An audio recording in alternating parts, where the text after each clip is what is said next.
Good evening, sim racing fans, and welcome to the Talladega Superspeedway Part 2 of LSRTV's Friday night action of doubleheader racing as we look forward to the iSuperspeedway.com Racing Series Season 5 All-Star Race. From the high banks of Talladega, Alabama, we welcome you inside the LSRTV booth, our Car Truck Tour booth. Still along with the ride with you at the moment. My name is Evan Pasoko, joined by Andy Kessler. Josh Ball, our iSuperspeedway driver analyst, still with us for the moment. Josh, you're going to hit the racetrack in just about 25-30 minutes for the iSuperspeedway.com All-Star Race. However, going to go live a little bit early tonight and give our viewers on LSRTV and iRacing Live a little bit of bonus coverage as we welcome you into the All-Star Open, 24 laps, and we join them halfway through right now as they work lap number 13 under the caution flag. You're already good to go. These guys are not. Let us know what we're looking at. Yeah, currently we had 15 locked in going into the race tonight, which I'll let you go over here in a couple minutes. But we got 22 in this race, currently 20 out on track. We're going to get 12 cars that finish on standings tonight. They're going to be able to transfer into the All-Star race. Also, 2 positions behind them that are highest in the current Season 5 point standings will also be allowed into the All-Star race. So a lot of these guys out here tonight, 8 people are going to go home, unfortunately, but everybody else is going to be able to go out there and go for something that's non-points racing. We're just going for the trophy tonight. So it should definitely be a great show once we get into the All-Star here shortly. So again, giving you some bonus coverage well ahead of the start of tonight's iSuperspeedway.com All-Star Race. It's the All-Star Open. 12 go on, 2 provisionals. Going to make up the grid for the All-Star Race, Andy. All-Star Racing, just as Josh had said, they're always exciting, not only because it's the best of the best. Well, we see the best of the best out there on track every single week, but a big part of this is now slowly becoming strategy in the regular season. If you have not been tuning in on Friday nights at LSRTV, first off, we want to welcome you along for the ride, but as well, you win and you get into the chase. So this series incorporates that chase mentality.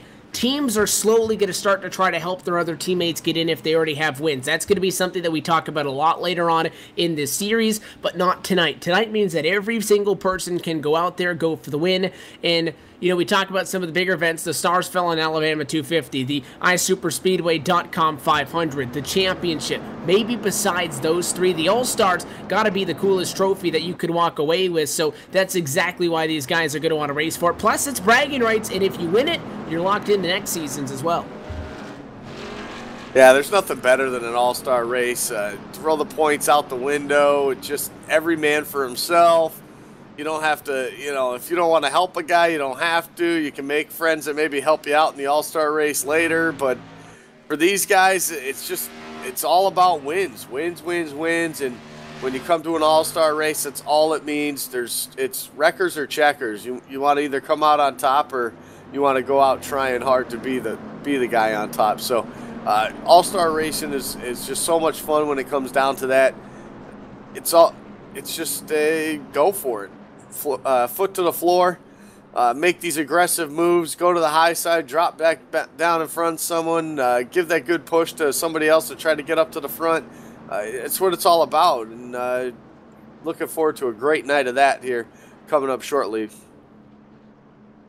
18 of the 20 guys that started this All-Star Open still on track. Let's talk about the names that you don't see that you will see, though, when we get to the feature part of our coverage tonight. The drivers that are locked into the All-Star Open. Rodney Wofford, the number 7, will start from the top spot with 5 wins to get himself here. Josh Ball has 3 trips to victory lane. The 48 is as well locked in. Frank Busilia, a series champion as well. However, he will not be at attendance for the race this evening. Seth the Merchant, 3 wins to qualify. Jason Altman's 3 wins to get himself on the All-Star grid. Also, Brandon Chiburko not going to be participating in tonight's race, although qualifying in with 3 wins. Josh Hanner will be there, so will Rod Minton. Both of those drivers wins, getting them into the show. Mark Jorgensen Jr. will not be racing tonight, although he was locked in. So will Tanner Mann. So will Josue Ramirez, the winner of the Season 4 All-Star race. Tanner Mann, Jorgensen, another guy that said the names with 1 win. Shane McEachin, Peterson, Greg Hooks, Rod Flagg, the rest of the names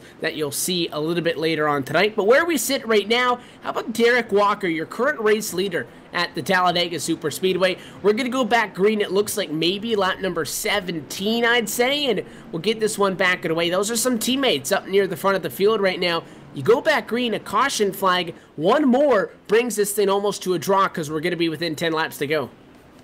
Yeah, and I mean, you definitely see that week in and week out. We get a lot of, we see a lot of races enter under caution. Unfortunately, we don't have the green-white checkered here like the real NASCAR does. So, a lot of times we under caution, unfortunately, or on time, as we did in the truck race. So, a lot of guys out there just going for it. Obviously, what we talked about, this is 9 points night, so going for the trophy, and that's it. Top 12 guys right here are automatically locked in. So you want to be in the top 12 no matter what going into the last couple laps of this race. We got about 8 laps to go here before the end of the Open.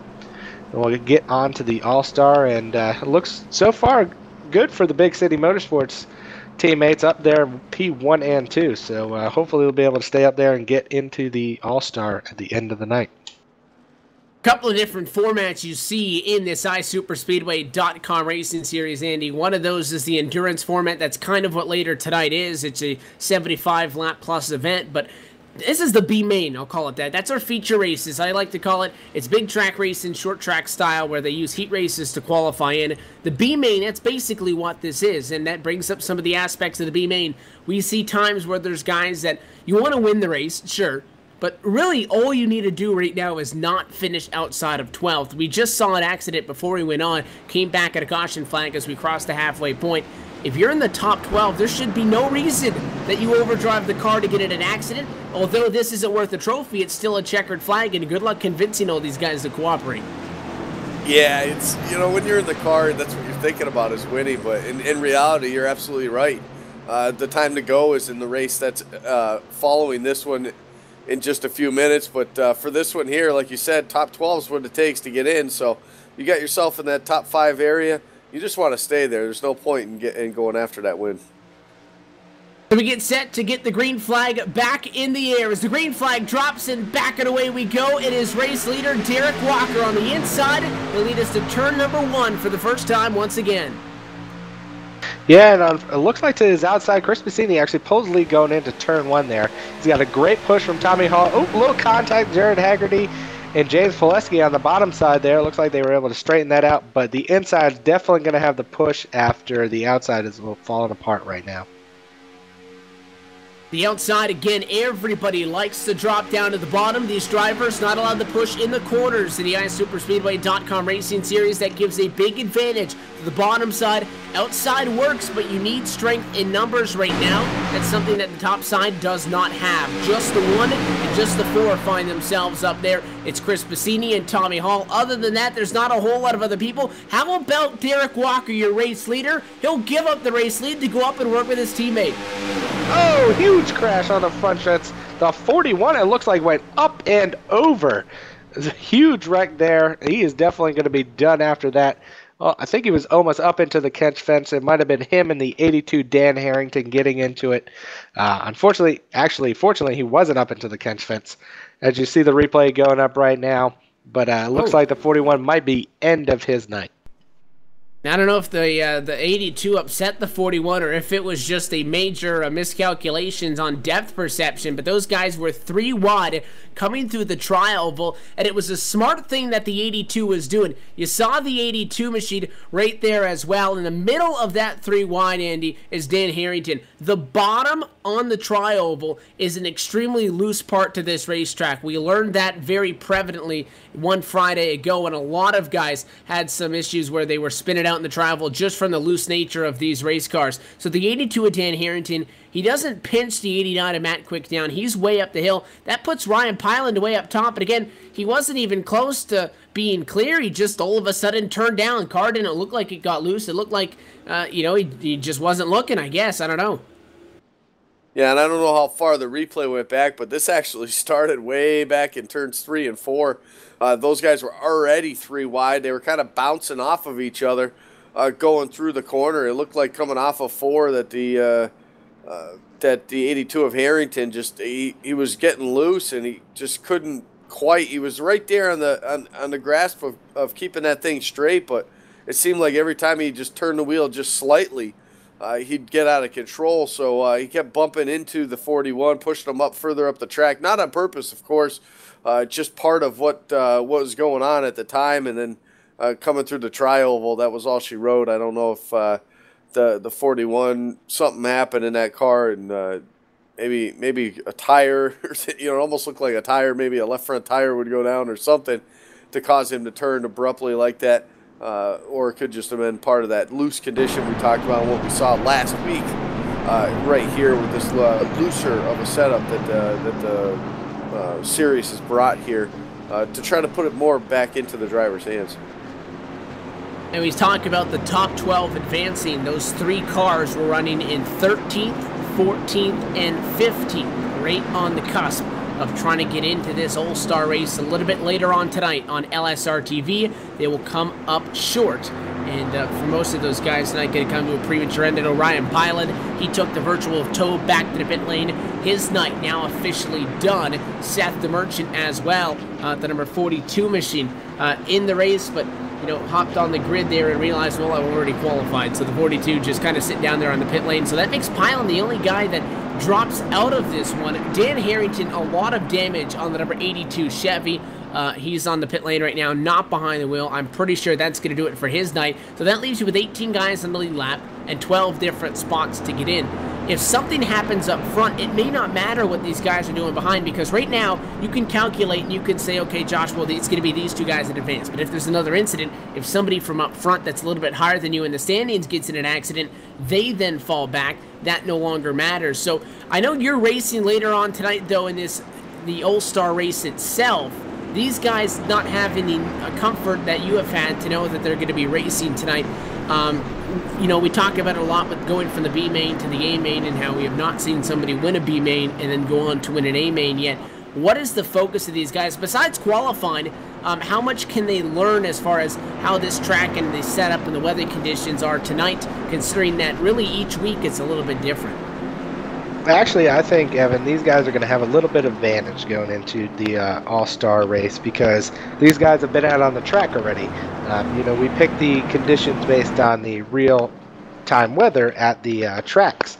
So these guys are actually a little bit ahead of us that are all already locked into the All-Star, because they're going to have 24 laps of green flag, caution flag racing, at least to see how the cars handling. It looks like it's a little bit loose out there, a little bit of clouds, but it seems very similar to last week where sun was shining. It's a little bit warmer, so the tires are going to be a little bit loose compared to 2 weeks ago when it was really cloudy and foggy, muggy. So we had a lot of grip, where this week, last week, not so much. A lot of cars sliding all around, so should be definitely interesting. But I actually give it to these guys. They might have a little bit of upper hand on us going into the race.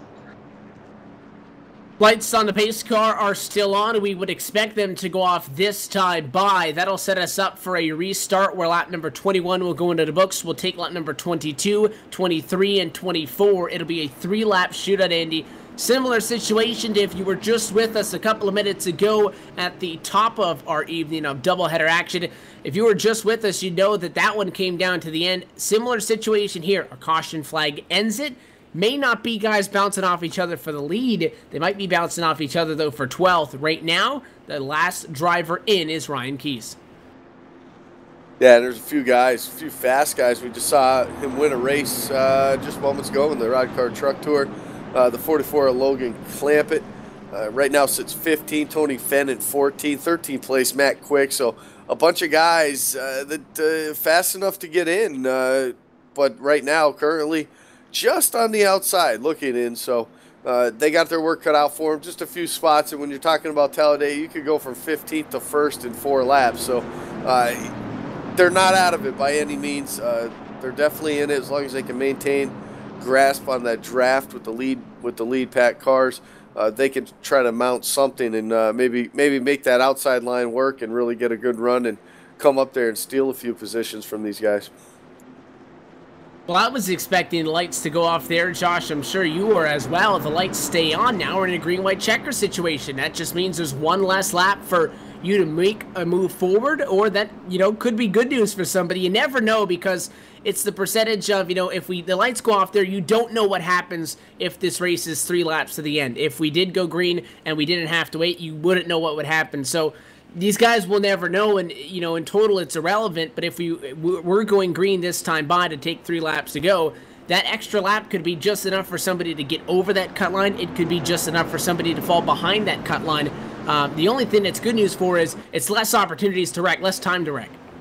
Yeah, definitely. And the green-white checkered, caution's going to end it, obviously. We're not really strapped on any time this race. So it's really going to come down to if these guys can keep it green.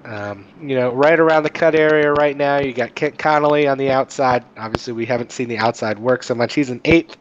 I'd be a little bit worried if I was him. 9th, 10th, 11th, 12th. You got Logan Clampett. He was just our winner in the Rod Truck Series a little bit a while ago, but he hasn't really been out here with the big boys. This is his first week with us. So P15 right now isn't having the greatest of runs, but he still has a chance to also make it into the All-Star race.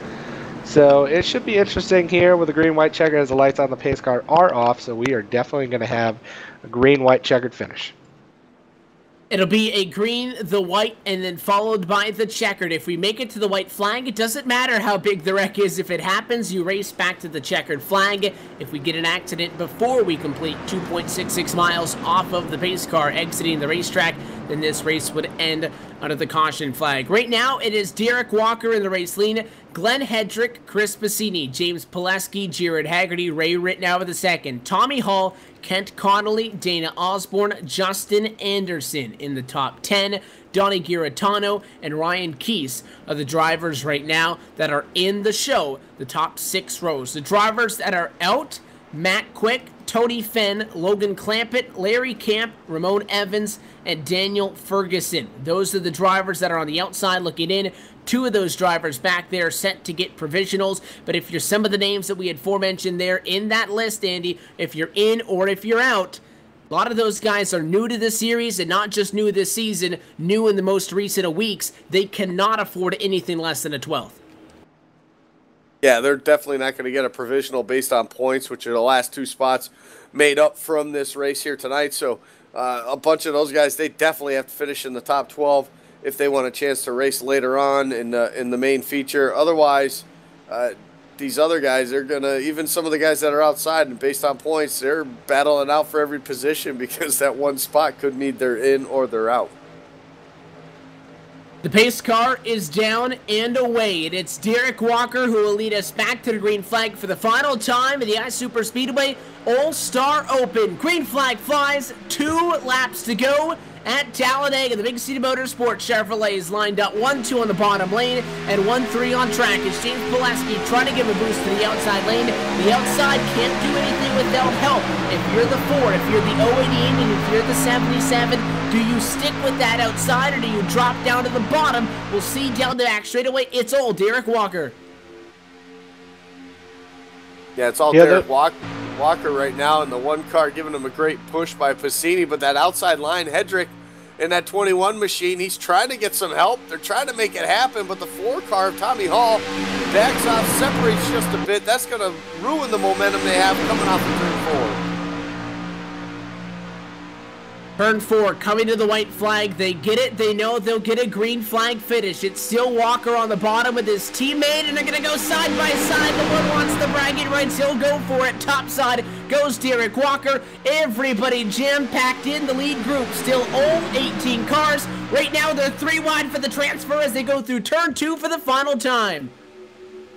Justin Anderson, Logan Clampett, big wreck. Oh, 21, 4, 88. Oh my gosh, that's half the field. Let's continue to watch up front. Big City still going. It looks like Derek Walker, or actually Chris Bassini, still in the lead. Those are the drivers that were sitting in front of the transfer spot. They try to get back going.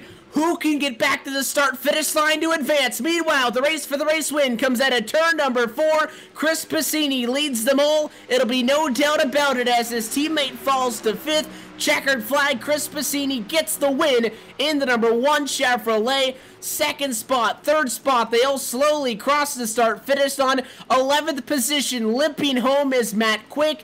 Glenn Hedrick in 12th position, scored right now, is Revved down the back straightaway. He is not going to make it. Who is the next driver there? James Pileski can't do it. Ryan Keese can't make it. And it looks like it is going to be the number 10, Ryan Keese, will wreck down the back straightaway, Andy. He is the first driver to get turned around, get back going. He steals the final transfer spot.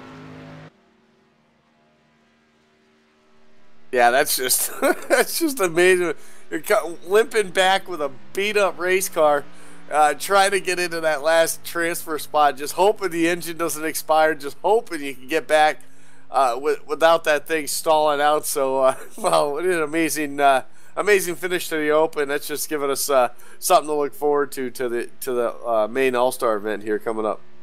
Yeah, what are the odds that not only do the wrecked cars come right from that transfer spot, Josh, but, I mean, the wreck could have had 4 cars and it wouldn't have mattered as far as anybody getting back, but enough cars wrecked that 11 guys made it across the line, and one of the wrecked cars would be able to turn that car around and keep going. And you have to feel good for Ryan Keese to get the job done, because he was in a transfer spot in 10th position when that accident happened. It happened in front of him. He was no part of it, so he's able to retain that transfer qualifying spot. But, I mean, talk about setting that one up for a Hollywood finish. Yeah, definitely. Unfortunately, it looked like the wreck started up front there with Glenn Hedrick. So, you know, at that point, why are you racing up front to begin with? But, you know, that definitely set up for some of the guys in the back to just be like, let's go, let's get ahead and drive through it. Like Logan Clampett, our Truck Series winner there in Rod Car Truck Tour, he was able to come away and locked into the All-Star race because of that. So Justin Anderson was also back there battling 3 wide for the transfer spot. So looks like we'll be getting ready to go to the All-Star here in a couple minutes, Evan. So, oh, that was fun.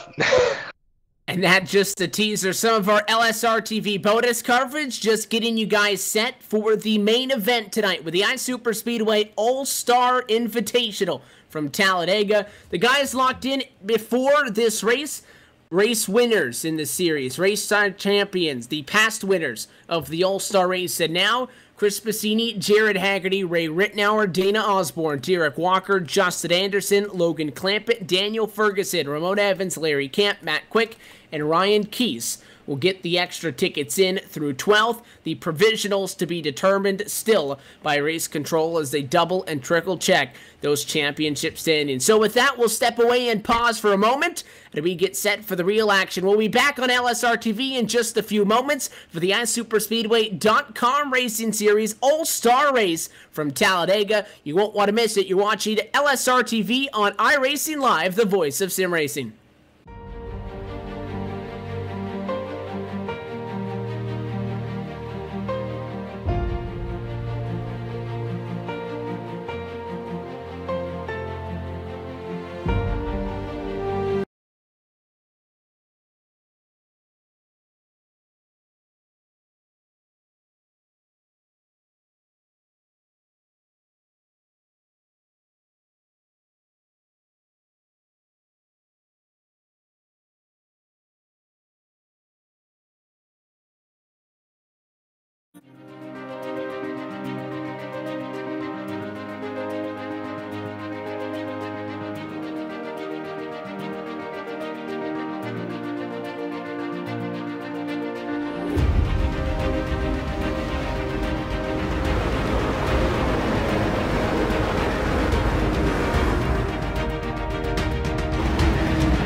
as he works through corners number 3 and 4.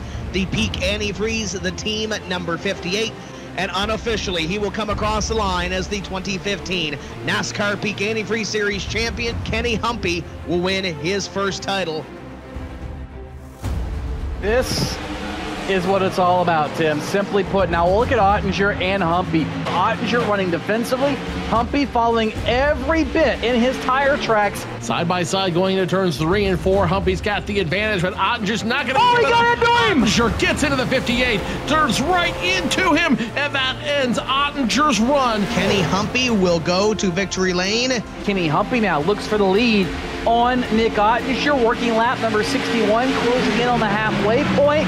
At a corner number 4, checkered flag in the wind, and for 2 weeks in a row, it's going to go to Kenny Humpy in car number 58. Pace car off, and Humpy's gone. Green flag flies, and what a flying start for that number 58. Kenny Humpy has a 3-second advantage over the rest of the field. We've only completed 42 laps, and that 58 car is hauling the nail. Kenny Humpy, you can't argue with the setup he's got under his car. Last time around, he picked up an extra 1/10 of a second over Ray Alfalla. And that means Kenny Humpy will have won his 3rd NASCAR Peak Antifreeze Series race of this short season. Kenny Humpy takes the lead. That tells me that car is just what we have seen in the past. Very fast early, but extremely fast late. Super balanced and a long run race car. Kenny Humpy, dominant here at Dover is an understatement. 30 laps to go. The pace car is off. Kenny Humpy again on the loud pedal. Oh, it is the 58 car of Kenny Humpy who will round 3 and 4, come up to the checkered flag, and he'll win his 4th race. And your point leader going to extend that point lead in a huge way. Checkered flag at Michigan, and round number 9 of the NASCAR Peak Antifreeze Series goes to Kenny Humpy.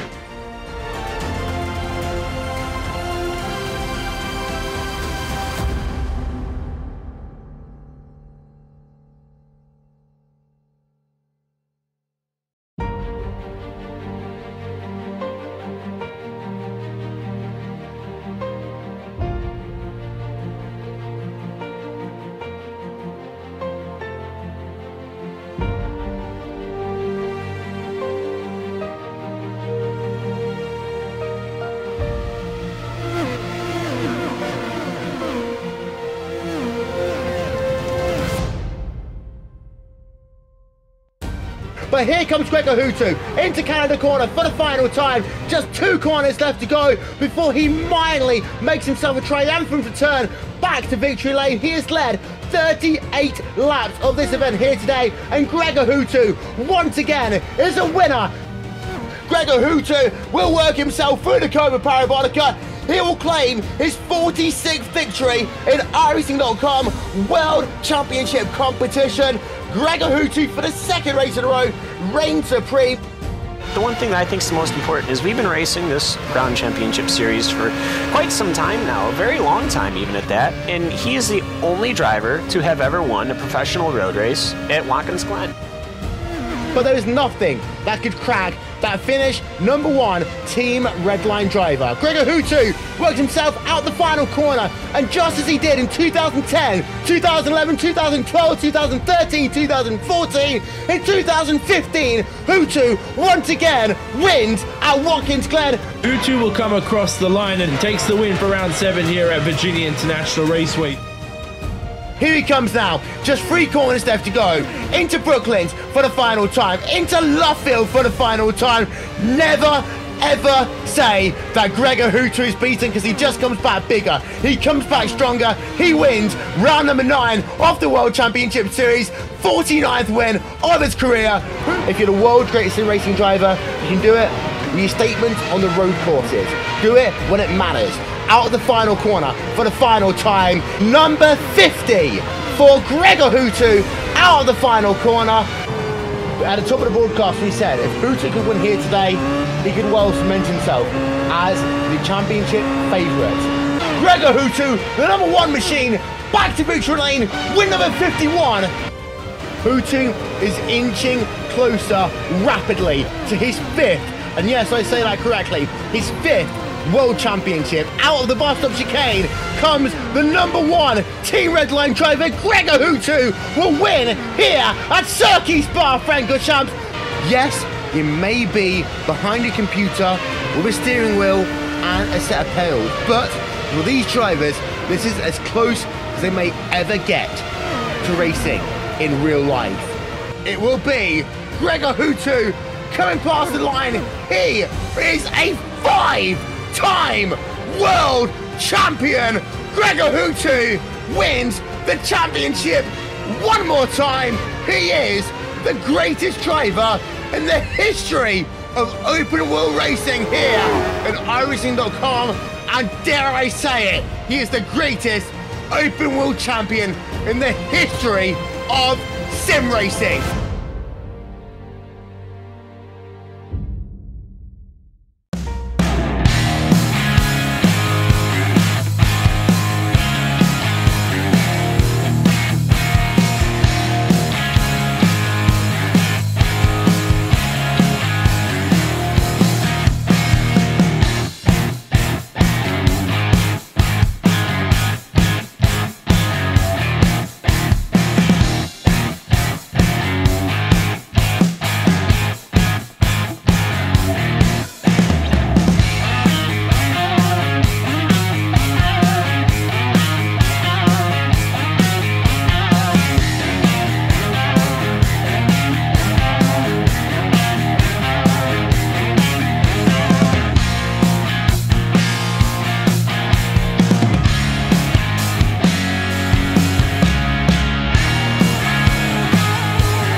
LSRTV's coverage of the iSuperspeedway.com Racing Series Season 5 Championship, as always, every Friday night as part of our Friday night doubleheaders and live on iRacing Live. We welcome you into the LSRTV broadcast booth. My name is Evan Pasoko, joined alongside by Andy Kessler. And Andy, our drivers are gone. They're both in the field tonight. We'll have two in-race reporters for the evening. Spent the start of our Friday evening with the Rod Car Truck Tour and as well the All-Star Open with Josh Ball. He's in the tights race, and as well our regular driver analyst for the iRacing, the main event here tonight for the Cup Series as well. Jared Haggerty participating after a second-place finish in the Open. So it's just us up here in the booth, and it'll be an exciting one. We're glad to have everybody along for the ride. These drivers just moments away from the 5-minute closed single-car qualifying session that's going to set the field for tonight's race. But it is 75 laps, 213 miles, no points, no worries, just a trophy on the line. Yeah, we talked about it a few minutes ago in the opener that, we're on the track, they're racing, they want to get the win, but in reality, that first race was all about just being in that top 12, getting advanced into this main event here right now, the All-Star event. So now you can throw all that out the window because it's not about finishing in the top 12 or top 10 or top 5. It's all about finishing P1 here tonight, getting the trophy, getting the job done, and getting yourself a big win, and that's what it's all about here for the All-Star race.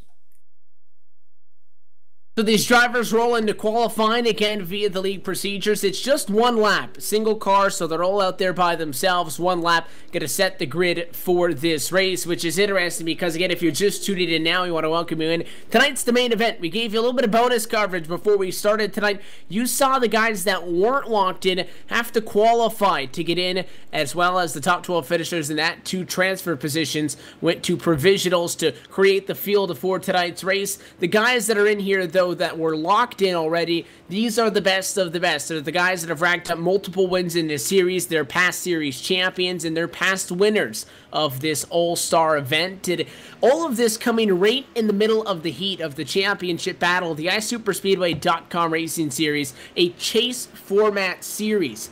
You race to get into the chase, and you can do so by getting a win.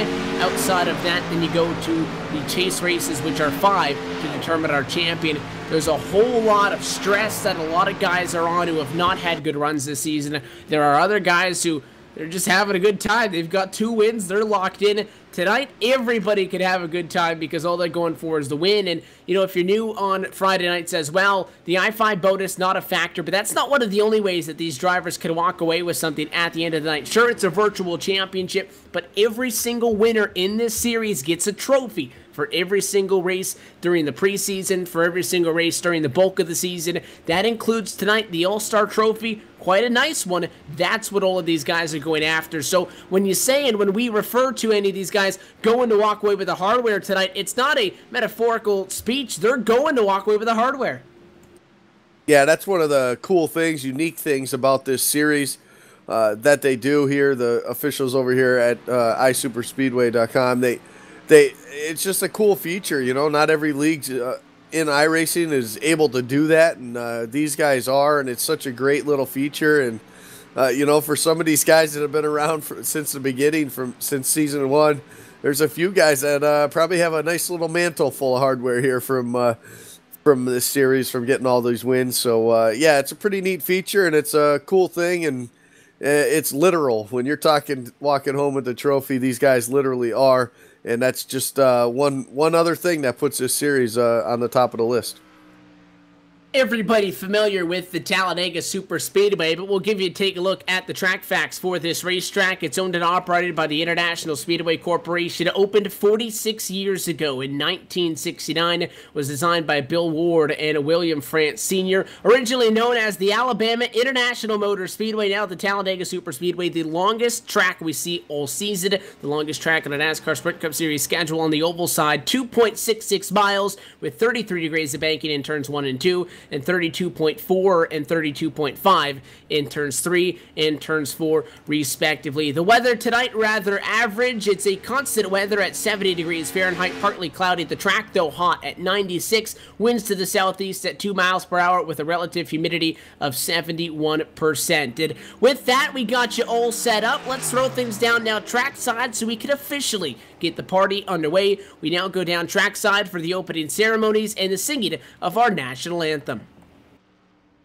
Oh, say, can you see by the dawn's early light what so proudly we hailed at the twilight's last gleaming, whose broad stripes and bright stars through the perilous fight o'er the ramparts we watched were so gallantly streaming, and the rocket's red glare, the bombs bursting in air, gave proof through the night that our flag was still there. Oh, say does that star-spangled banner yet wave o'er the land of the free and the home of the brave?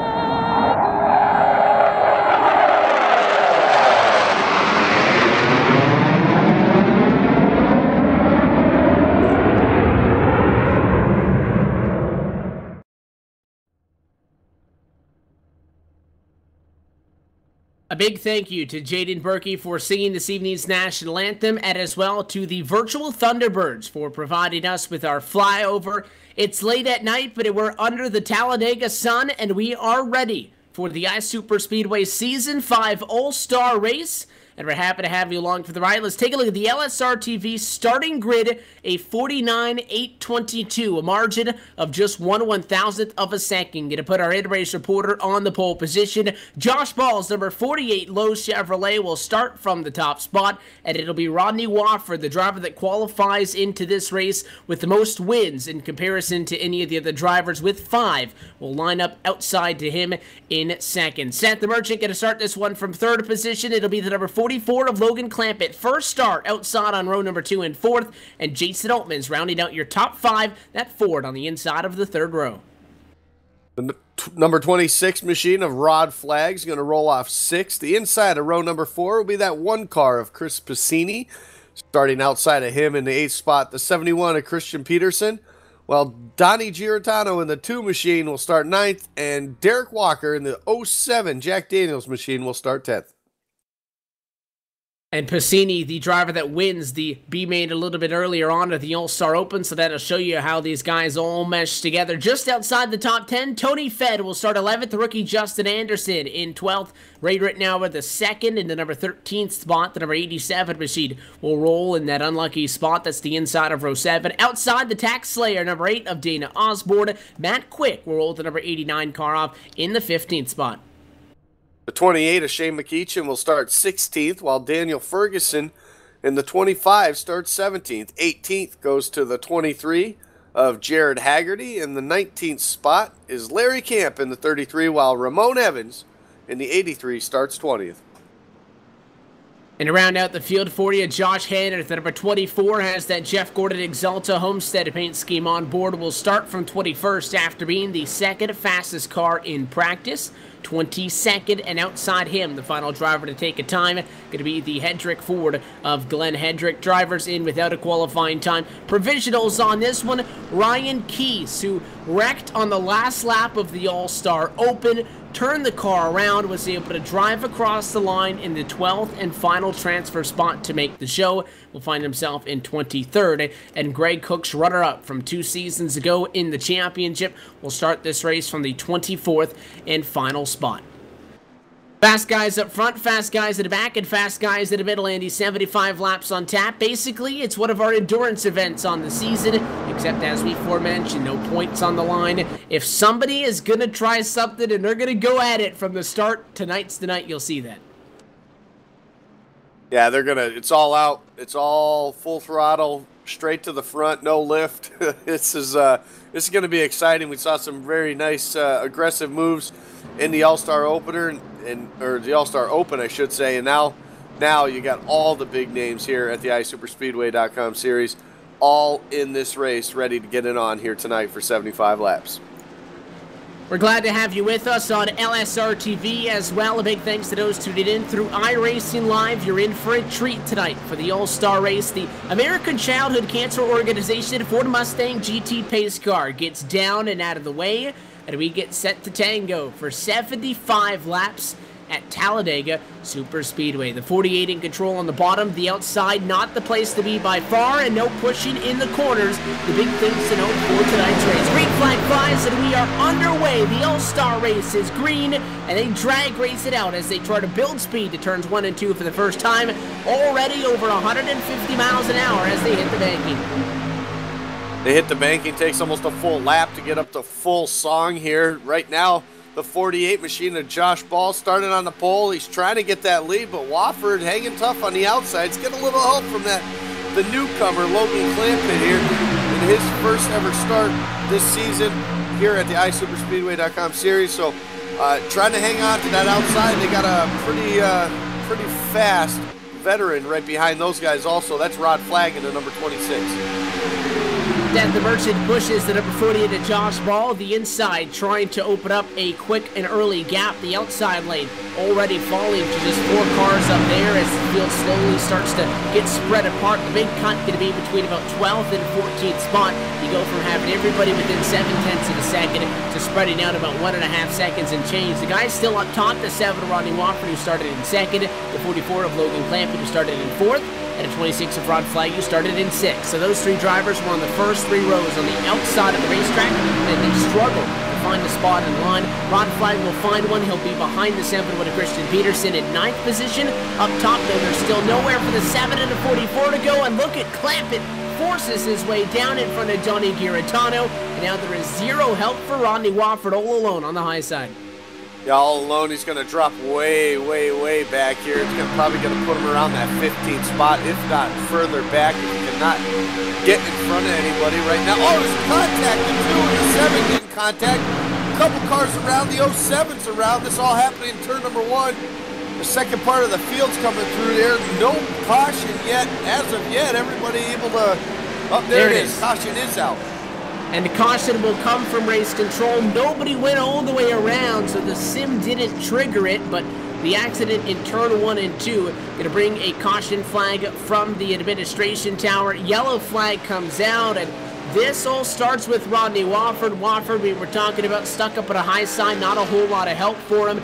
He goes into the corner, and Donnie Giratano pushes up the hill just the littlest of margins, but in doing so, combined with a little bit of net cone, that car gets turned around sideways.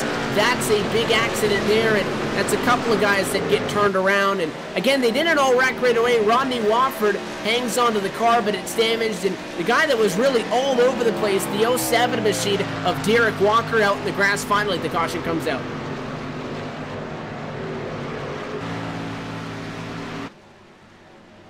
Yeah, what a just we said he was out on the high side, just had nowhere to go, gonna fall back, and it just a little bit of a wiggle, and that's all it takes. We talked about these cars, especially last week even too, Evan, a little bit looser of a setup than these guys are used to from a few weeks back when they were here at Talladega again, and it just something a little bit different. Trying to throw it up, you got to give credit to the series admins to change the thing up a little bit and put it into the driver's hand, make them have a little bit more car control, and that's exactly what we talked about a lot last week, as pit road is open, and looks like some of the leaders are going to come down, but some are going to decide to choose the track position.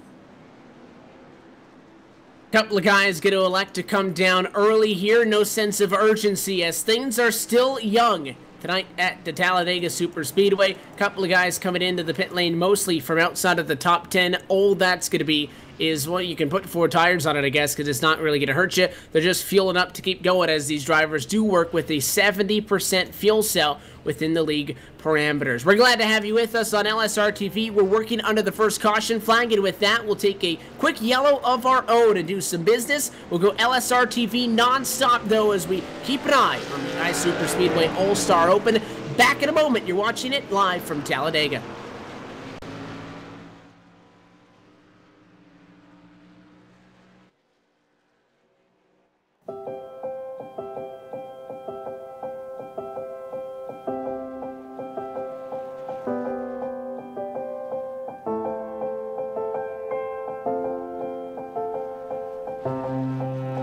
Trucking has always been a part of me. It started years ago when my dad and granddad were hauling vegetables to market in Liverpool. The family immigrated to Canada in the late 60s and settled near Alliston, Ontario. I bought my first truck in 1982 and Mercer Trucking was born. Today, Mercer Trucking has over 50 trucks in terminals in Toronto and Los Angeles. Our storage facilities at both terminals can handle any size of distribution needs throughout North America. We service the continental U.S., including Hawaii and Alaska. We run over 120,000 miles per month and some of the best equipment on the road today. We specialize in less than truckload shipments, show freight, we do rush team service deliveries, and haul your refrigerated or heated product. Our regular team service from Canada to California is second to none, and our staff and drivers are among the best in the business. I'm proud of our people and what they can achieve. Trucking is in my blood, it's my livelihood, and it's what I do best.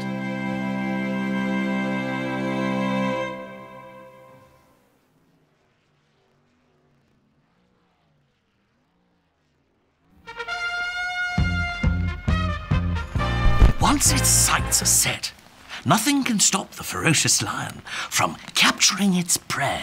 Relying on keen senses, lions search patiently before striking with alarming speed. Wait for it. Gotcha, Mr. Piece of Rubbish. He is truly the master of his environment. Do good, be a lion.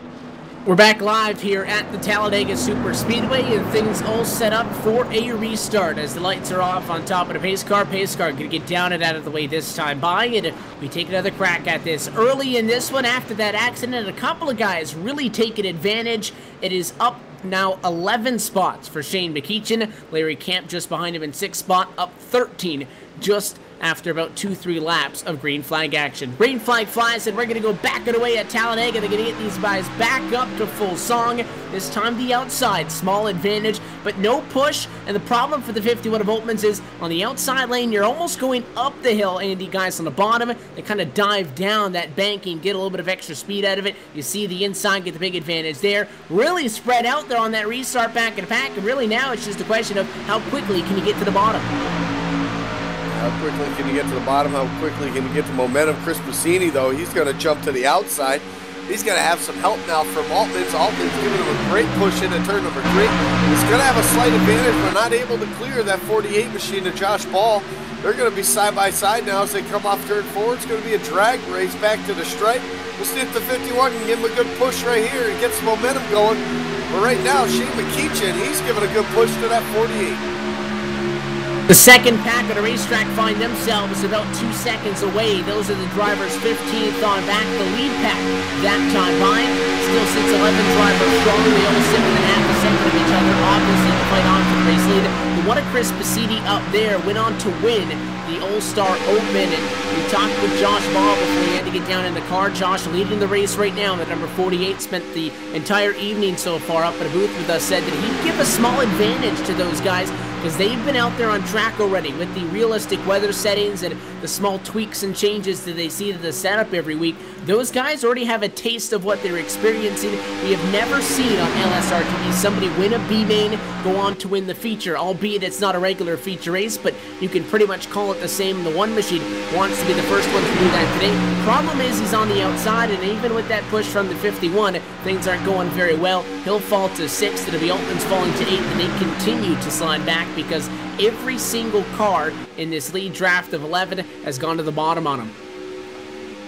Yeah, everybody's gone to the bottom, left them out to dry up on the high side. They're just basically flat out outnumbered by that bottom line. Now looking to the outside in that front group. He's going to decide to pull back inside. Altman's now, he's going to drop in line. That's going to leave Passini going to have to drop in at the back end of this line right now. But now you got some guys in the middle of this front group starting to peek out in front. Hedrick in the 21 car, he's going to look. He's got Peterson now with a little bit of help. Here comes a 42 of Seth the Merchant. He's going to look to the outside. Now it's going to bring out Logan Clampett. Now they all fall back in line. They can't make up their mind at this point. Yeah, they went from 4 or 5 cars on the outside to single file just like that to Merchant all the way up to the fence. He wants to see who will come with him. It looks like Logan Clampett will get a stick in the back bumper. 34 drops back to the bottom, so does the 42. And now Glenn Hendrick, the little driver, leading the outside lane. He does have some support, though. The 71 right there, the 51 as well of Jason Altman's, the one machine of Chris Passini. Those are 4 different guys up top that were not on the outside lane as of 1 lap ago. Now Clampett back to the outside, back to the bottom, not quite there though. There's no more room. 83 shut the door. Remote Evans not taking any of it. They're going to go 3 wide, try to split that 44 back in the Earnhardt sucker hole. Yeah, that's the place you don't want to be, is in the middle. He's going to get a little help now. It's going to push the 71 of Peterson up to the outside. Now he's all by himself. Somehow the 44 of Clampett lucked out there as everybody else dropped in behind him. Oh, now we got to wreck the 42. I don't know how he saved it, but now the 83. Evans is in the fence. That's Evans as they're 4 wide on the track. Altman's gets a little sideways in turn number 3. It looks like we're going to stay green here, but the front pack now spread out. There was a bobble in front of the 42 of Seth the Merchant. Contact between the race leaders. The 42 shoots high, comes down, and the 44 of Clampett trying to get out of his way, comes down. He gets into the 83. That shoots Remote Evans down into the inside wall. Evans smacks that driver's side door first, and then they continue on without a caution. Jason Altman's got slowed up and all of that. He lost a lot of time. Glenn Hendrick got slowed up. He had to ride the apron through 3 and 4 as well, losing a lot of time. And if things weren't already sprout out enough off of that restart after a checkup happened, a back row number 4 or 5, I'd say, that really let these guys get away from each other. Now they are really starting to string apart with this lead group at the moment sitting just 9 cars strong now, and the outside lane pretty much gone. The outside lane, though, that's how it's going to work all night long. As soon as one guy goes up there, the next guy goes up. Problem is, tonight I noticed they're faking guys out a lot more than we normally see, but it's not normally guys working together. Although you go up to the high side and you're helping everybody else up top and you move forward, you're doing that all while thinking at the same time, how do I end up in front of this guy the next time by? Well, yeah, that's the key. I mean, because you can't really make a pass here without any help. So whenever you go to that high side, you better hope that somebody comes out with you, because if the guys behind you decide, nah, I'll just stay in line, that's going to gain them another spot and leave you to lose a whole bunch. So it's all about, you know, if anybody's willing to jump out with you. Obviously, if you have some teammates, that could help, especially if you're within communication with each other. But other than that, it's a very bold move to jump out there by yourself. And we see that outside lane every week, week in and week out, just continue to try to make that high side work. It's always usually the same cast of characters too. As we see Peterson, we see Passini up top.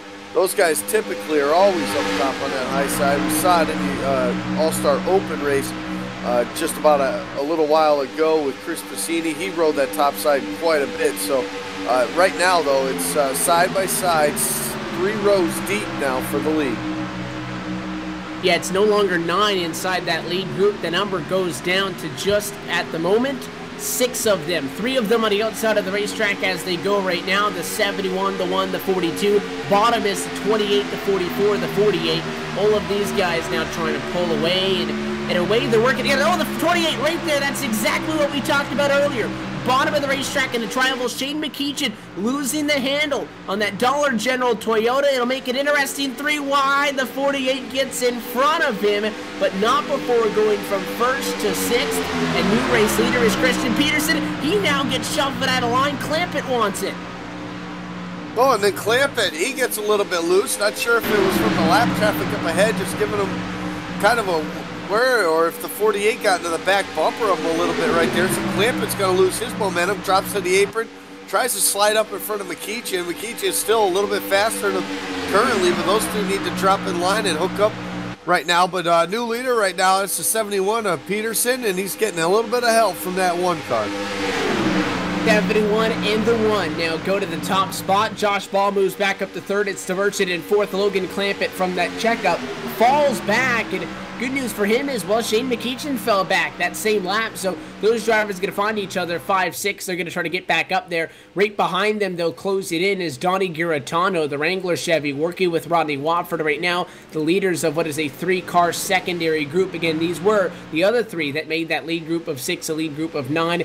These 5 guys, if they ride single file and up front they continue to battle, they may be able to catch him, but at least for the moment, your top 4 cars on track, single file, and actually Peterson and Piscini trying to pull away just a little bit as 18 cars sit on the lead lap out of the 24 that started.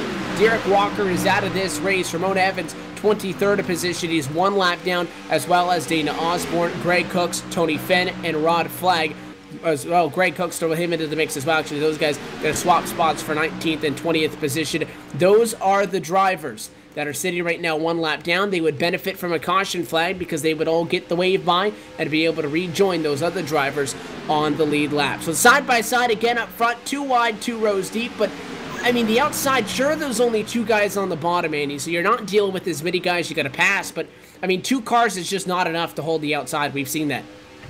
Yeah, we've seen it time and time again, and right now Josh Ball's all by himself, and now these guys are racing it out. You see the 44 of Logan Clampett and Shane McEachin in that 28 machine now close back in on this pack here. They're going to look to the high side to possibly follow Josh Ball. Not going to happen. Now they're going to drop to the bottom. Now Josh Ball's going to fall back.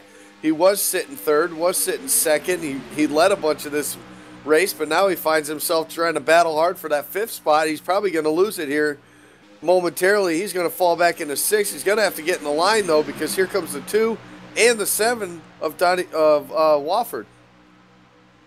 And Piscini way up top side to the outside wall. That's going to allow Shane McEachin back into the party with Josh Ball. So these guys continue to come back up, and now Logan Clampett, who was just a second out of the race lead, right back up there. In 3rd, the 28 again, though. Shane McEachin still struggling to get a handle on his Toyota. Sideways for the 2nd time at about 5 laps, and he nearly wrecked that thing down to the apron. He saves it this time, though. He falls to no man's land. The next nearest driver is Josh Hanner, and that's a 6-second deficit.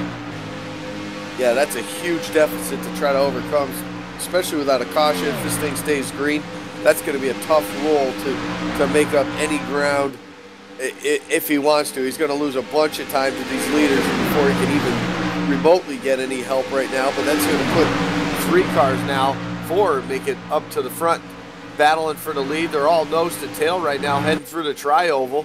We've seen that, though, last week and then this week.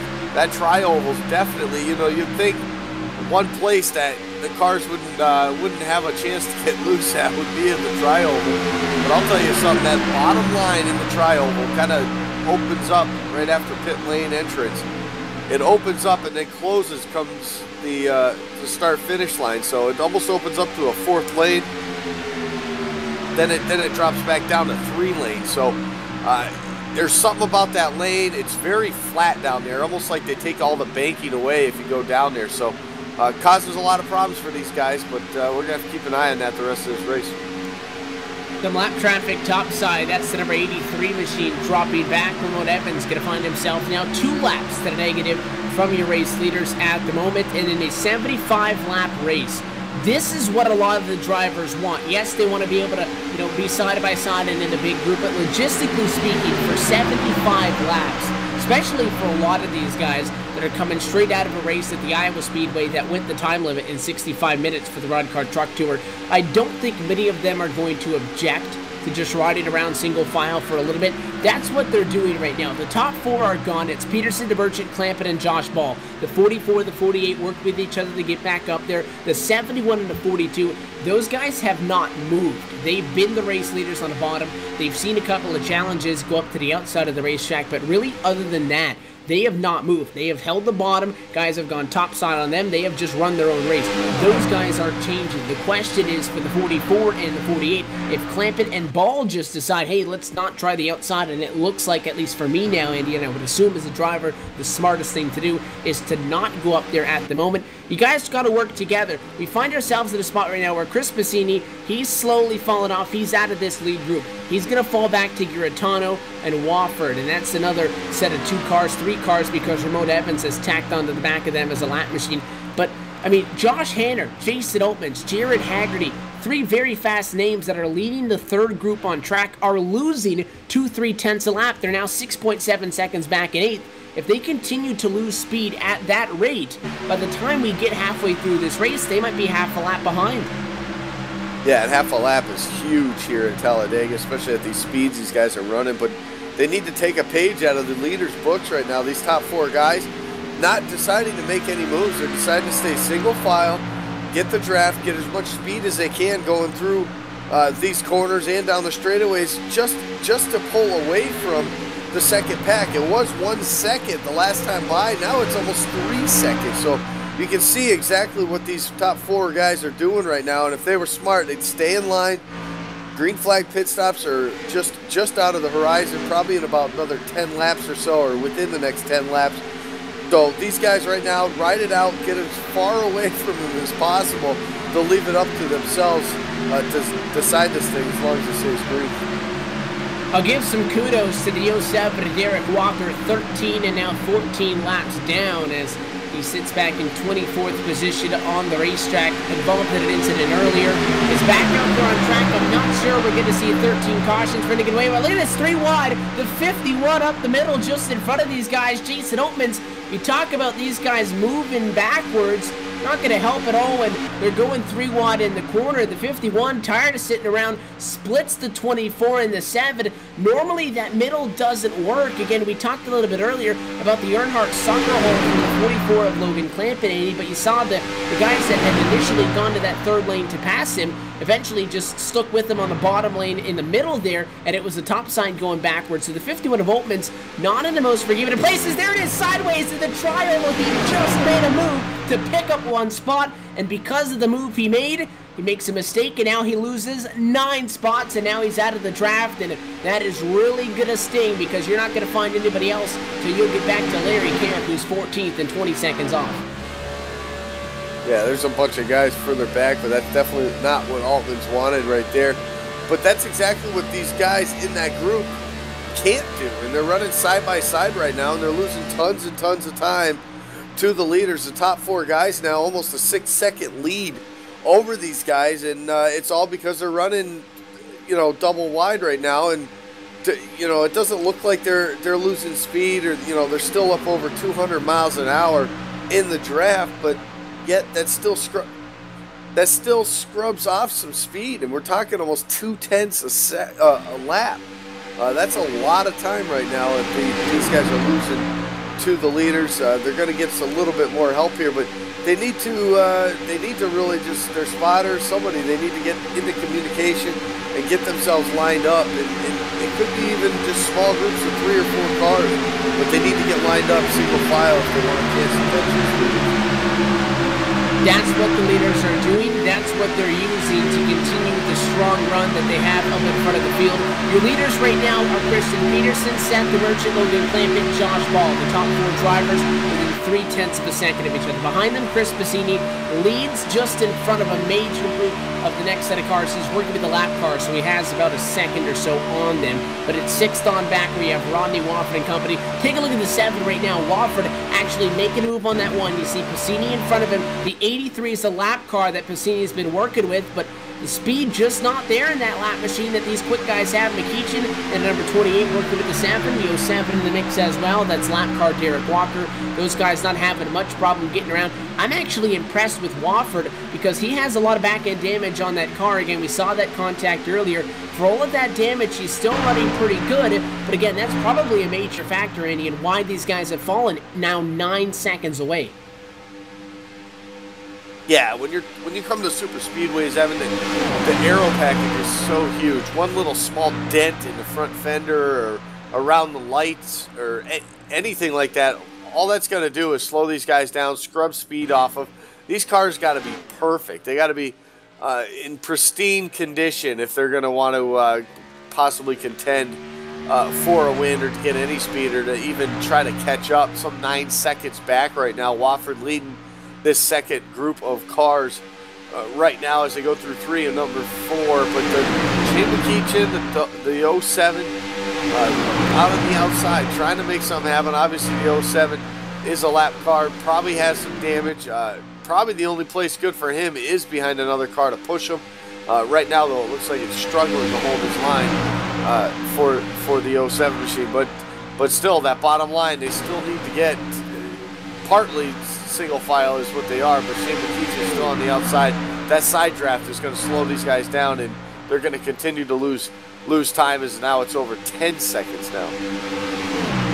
And that group goes all the way 6th through 11th. You can throw Jason Oatmans into the mix as well in 12th.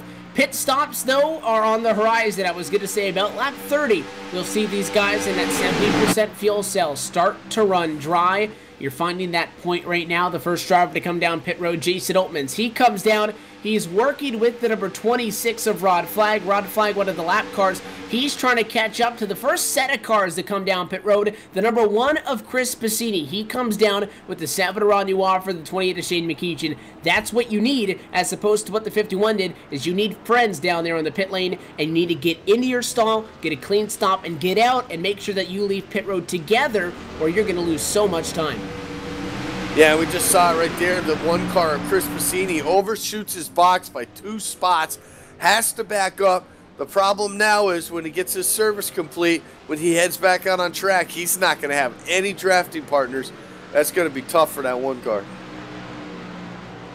These guys come down, they get their services, and let's see how they fare on the pit lane exit. The 28 right there in with the 98 of Greg Cooks. Rodney Wofford right there as well, and as well Wofford actually holds and does not take that quick repair yet, Andy.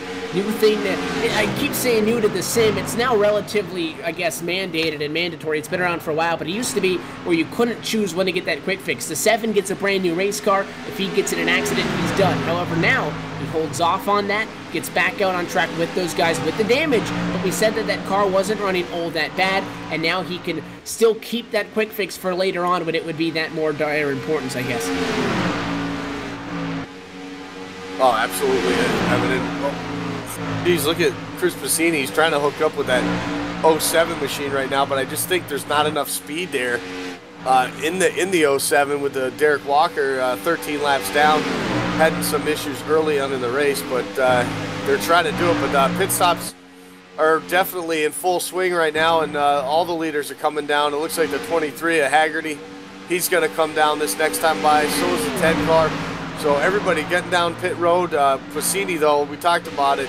Mistakes on pit road without a caution, he's going to be in big trouble.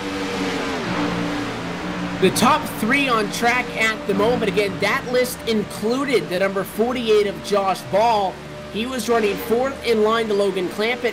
He came down pit road, though, and pitted all by himself from 4th spot on track. So this is going to cost him a lot of time, assuming we see Peterson, DeMerchant, and Clampett come down pit road together. The 48, that has to be a miscommunication. I don't see why you'd pit by yourself, so something causing the 48 machine to either not get the memo or something, but that's going to cost him a lot of time because, you know, you see how much time those guys back in the pack are losing by side. They're still drafting. You throw him out there with no draft, and he's going to lose so much time. He is eventually going to get caught by guys like Jason Altmans and such, and that'll tell you how much time he lost, albeit they're a lap down, but he better cling on to those cars or it's going to hurt him that much more. Here come your leaders, though. Christian Peterson down pit road. They're taking it rather easy. All of these drivers, by the way, Andy, on the same radio, so they know what's going on, and they make a perfect clean entry for all 3 of them. Yeah, that's exactly what they needed as a team, like we talked about with the 48, not somewhere losing communication, not coming down with anybody with any help. These 3 guys obviously on the same page, going to come down, all doing the same exact pit stop, 4 tires, fuel, get back out on that track as a group so they can get that draft going again and maintain their large lead that they came in with.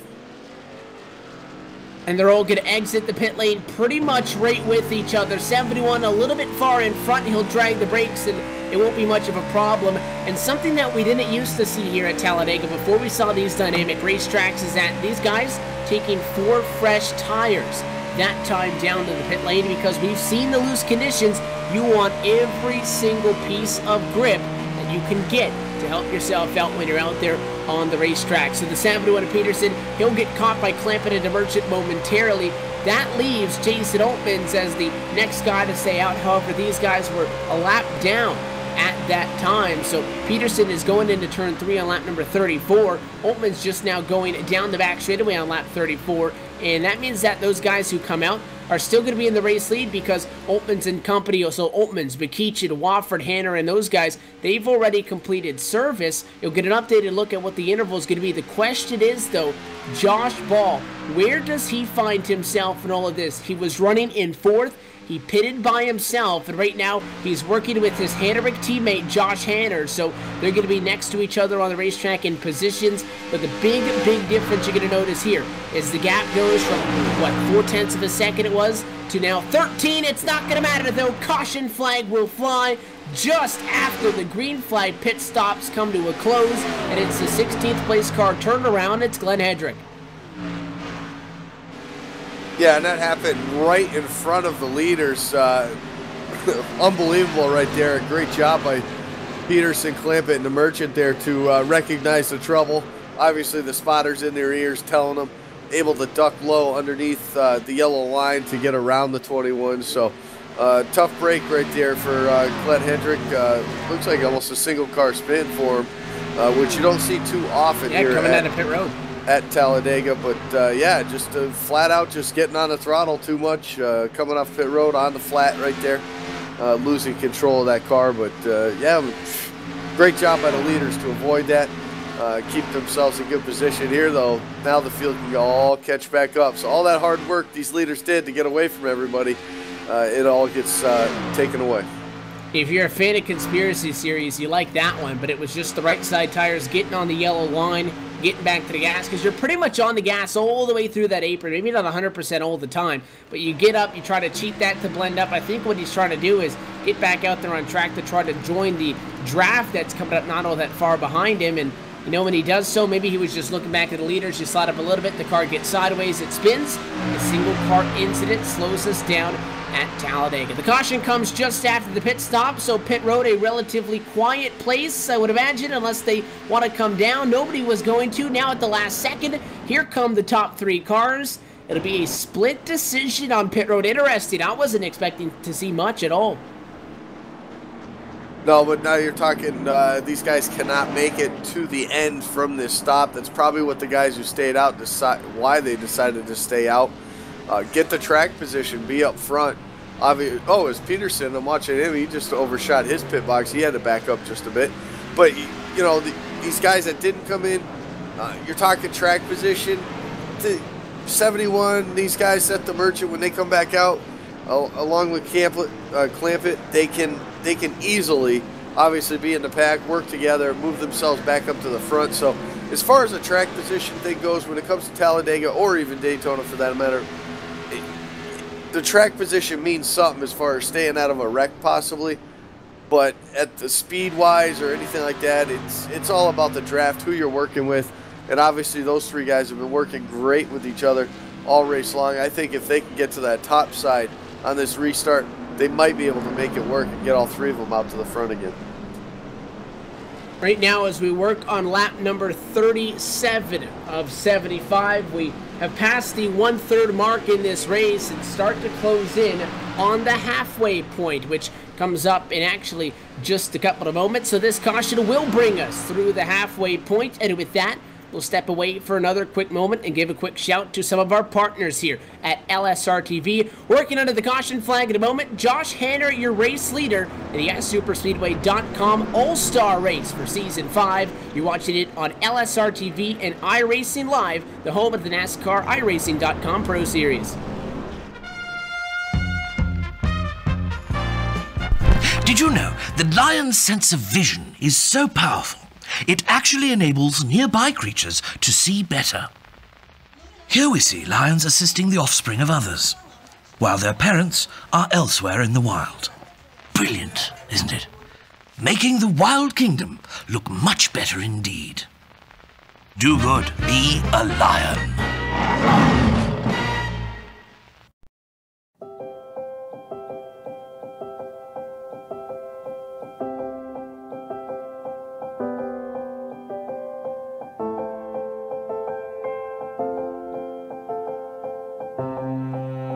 Trucking has always been a part of me. It started years ago when my dad and granddad were hauling vegetables to market in Liverpool. The family immigrated to Canada in the late 60s and settled near Alliston, Ontario. I bought my first truck in 1982 and Mercer Trucking was born. Today, Mercer Trucking has over 50 trucks in terminals in Toronto and Los Angeles. Our storage facilities at both terminals can handle any size of distribution needs throughout North America. We service the continental U.S., including Hawaii and Alaska.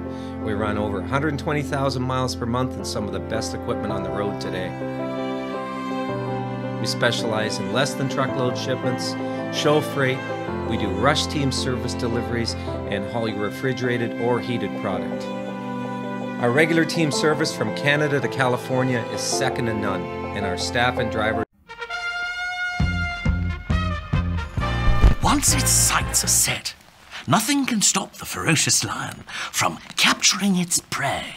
Relying on keen senses, lions search patiently before striking with alarming speed. Wait for it. Gotcha, Mr. Piece of Rubbish. He is truly the master of his environment. Do good, be a lion.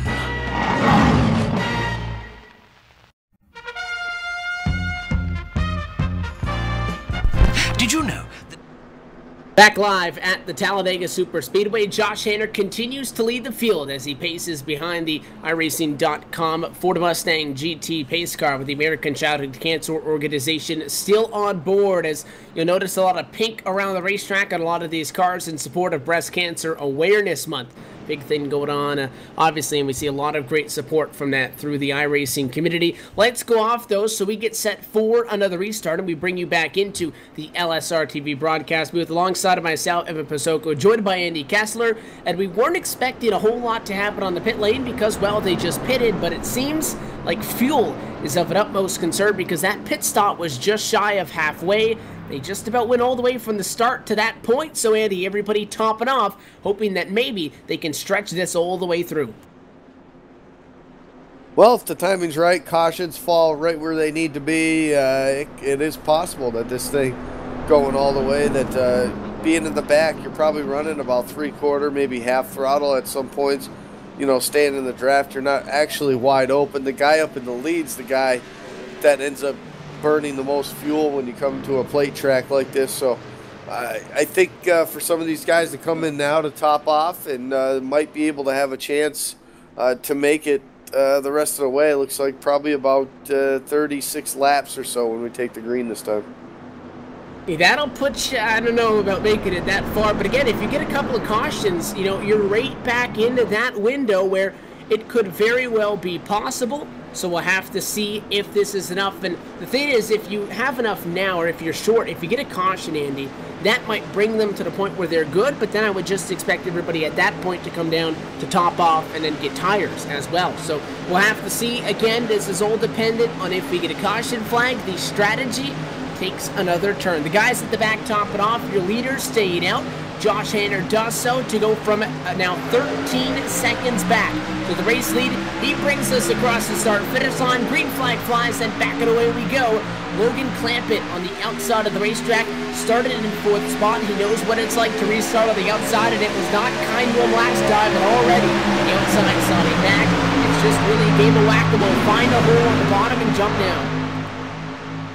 Yeah, and we know there's somebody that 44 car is not somebody to shy away from a hole that's just big enough for that car to fit into. So we'll keep an eye on him. But right now, he looks like he's trying to make that outside line work. A little bit of help from the 28 machine of Shane McEachin, but not going to be able enough as Josh Hanner continues to pull away just slightly right now. He's got a lot of help from the 42 who set the Merchant. 51 of Jason Holman, who had some trouble not too long ago coming through the tri-oval.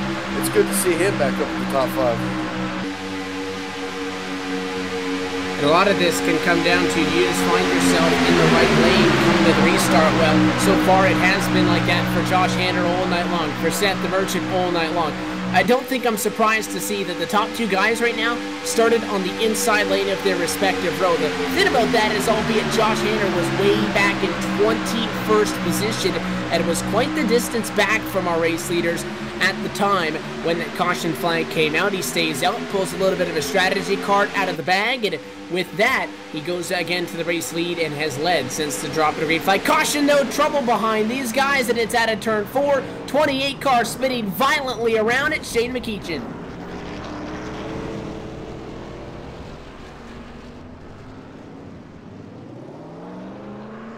You'll see the replay on this one go up now. Shane McEachin has had a couple of problems here tonight, twice. At about 5 laps, I believe it was, on the inside of the tri-oval, dealing with the loose condition that spun that car out. This time, I don't know. It looks like that car just spins, but I think that's just a really bad case in netcode that sent him in. Very, very difficult to fault anybody in that one. Because of it, though, causes quite the accident in turn 4. Yeah, it causes quite an accident. A couple other cars getting into it, coming through. So some big damage, some heavy damage to a lot of good cars, a lot of fast race cars. Gonna have to come down pit road, get some service done, get some bare bond out, some duct tape, whatever it takes to get these things smashed down into the right position to get them back up to speed. It's going to be tough, though, to match the speed of anybody else, especially if they're not in a decent-sized pack as far as the draft goes. Well, Josh Hanner leads. The other Josh that we've been talking about, we've been talking to for the most of the evening. Josh Ball and Evan Pasoko and Andy up on the radio. You got us? Yeah, guys, I got you. Well, long time no see. It's been quite the exciting night so far. You were able to stick up in a booth with us for just a little bit longer through the All-Star Open coverage right now. You guys out on track at the moment. Couple of things going on as far as pit strategy. Everybody coming in to top off that last time by. Are you guys able to make it on field because of such? Because you guys stayed out. You know, we've been risky pretty much all week and last couple weeks here, so I'm going to go ahead and try to make it. We'll see. What's the track like out there? We know it's always slippery. You had the opportunity. You saw it from above when we covered the Open, but we've seen a couple of guys, Shane, one of them really struggling on the inside of the racetrack. Not only is getting to the bottom, of course, a big concern for everybody, as it is every week, but how's the handling out there? Because I know you guys were really loose here at Talladega 1 week ago. Yeah, we're pretty loose out here tonight again. I'm not really sure what. Like I talked about, we were in the All-Star Open there. It's a little bit sunny and stuff, so it's a little bit harder, a little bit slicker. So definitely loose out here, though, for sure, Evan. We'll let you get back to the team radio here. Before we do, though, Josh, anybody want to throw a shout-out to? Oh, just thanks for you guys coming on board tonight again to broadcast us here, LSRTV, iRacing for having us as well. Lowe's, Henrik team, all the guys out there. So. Well, I know you offered to still call the race from inside the car, so we settled on having you be the in-race reporter. We want to thank you for chatting with us, Josh. Best of luck here. Go get that W. Thanks, Evan. Have a good one, guys. So that is, again, the second-place runner at the moment, just behind Glenn Hedrick, who comes in right now for the race lead up in front of the field at the moment. The number 21 machine getting heavily damaged in that most recent accident. Couple of guys that go behind the wall because of that accident. Jared Haggerty's night is done. Tony Fenn will lose a lap. The number 78 AC Delco Chevy finds himself 1 lap to the negative as well. Yeah, a few guys having to take the virtual tow right there. Obviously going to lose him a couple of laps. Typically the tows here at Talladega are rather on the long side. Of course, they do get the wave arounds from race control once they get back onto the lead or onto the racetrack. So a couple of those guys will be able to. Obviously, you just talked about Jared Haggerty actually calling it quits, pulling it behind the wall. So 22 cars going to remain on the lead lap here. A different leader, a different view up in the front right now. That 21 machine had some trouble a little bit earlier on, kind of wrecked right in front of the leaders probably about 10 or 15 laps ago. Now, look at how quickly the tide has changed, and he's got his car fixed, and he's back up there right now, top in that top spot.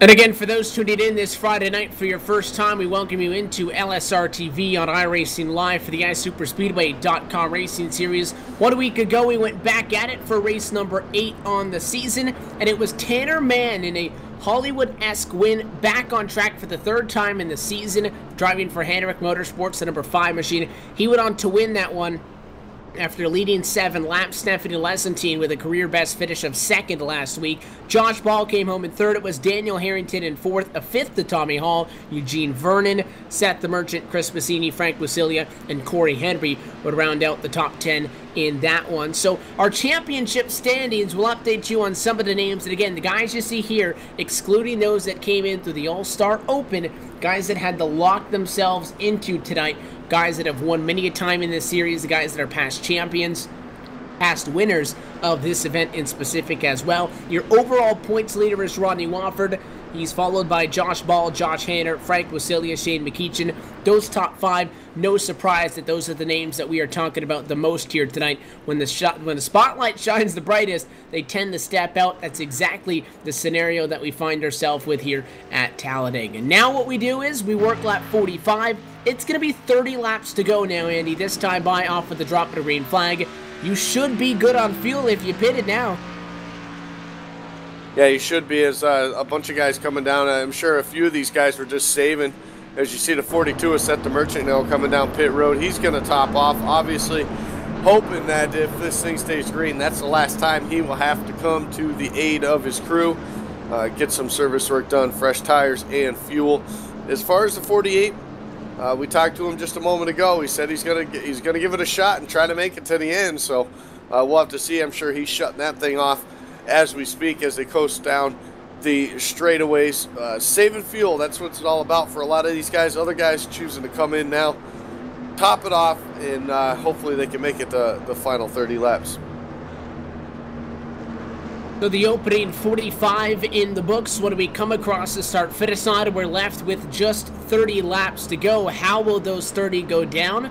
Remains to be seen. Again, what hangs in the balance is a trophy that goes out to the winner. A lot of the time we'll talk about these races and we'll say he'll walk away with the hardware, and it's more of a metaphor, but in the iSuperspeedway.com racing series, every single race winner walks away with a trophy, the All-Star Trophy, quite a glamorous one at that.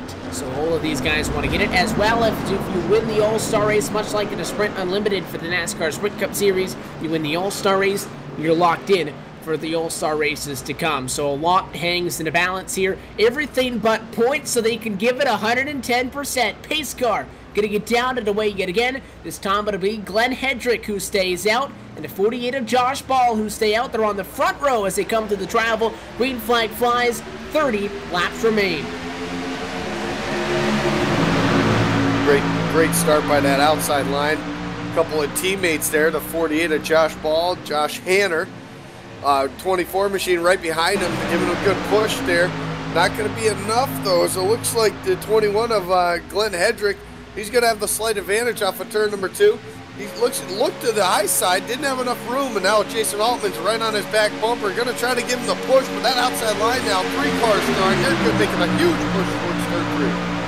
You would normally expect that water machine to immediately get down to the bottom if he's got a hole, but the thing is, the outside, they outnumber the inside. That's why he sticks with them. The 48 to 24, Josh Ball may be clear for a moment. Does he drop down and leave his teammate, though, is the question. The 24, Josh Hanner, to the back bumper of the 48. Those two of the Hendrick Motorsports teammates. They hook up on the short chute. That's the only place you're allowed to push.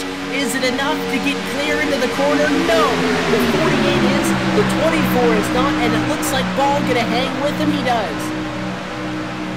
Yeah, that just shows your teammate work at its finest right there. We've seen it many week in and week out that once that guy gets clear of that leader, he drops down the front, leaves the guy on the high side out to dry. Both lanes, though, right now, it looks like they're pretty evenly matched at the current moment here as they race through turns number 3 and 4.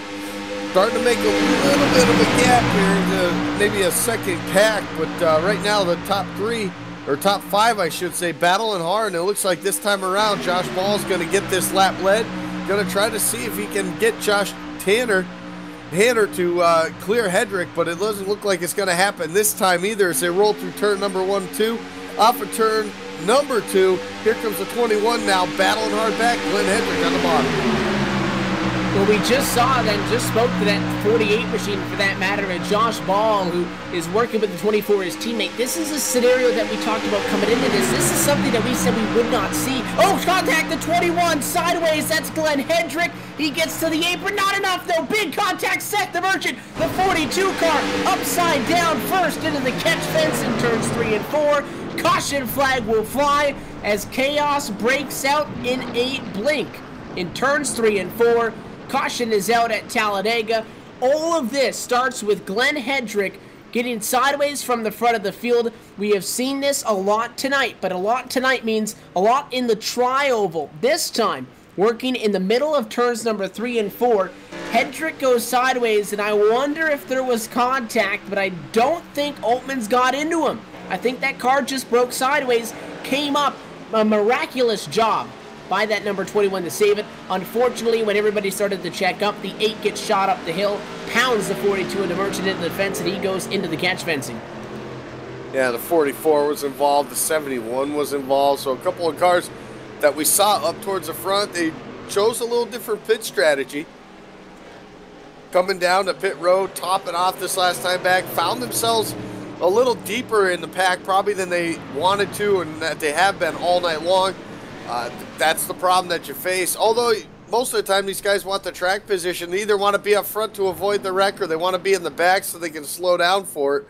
But when the wreck happens from the front, it makes it tough for everybody that's in the field and everybody that's still on the racetrack to try to avoid it. Tough break right there for a bunch of big-time drivers that were looking for the win here tonight. And who were up front early but found themselves in the back based on strategy, trying to work their way up front. Big trouble for them here in the late going.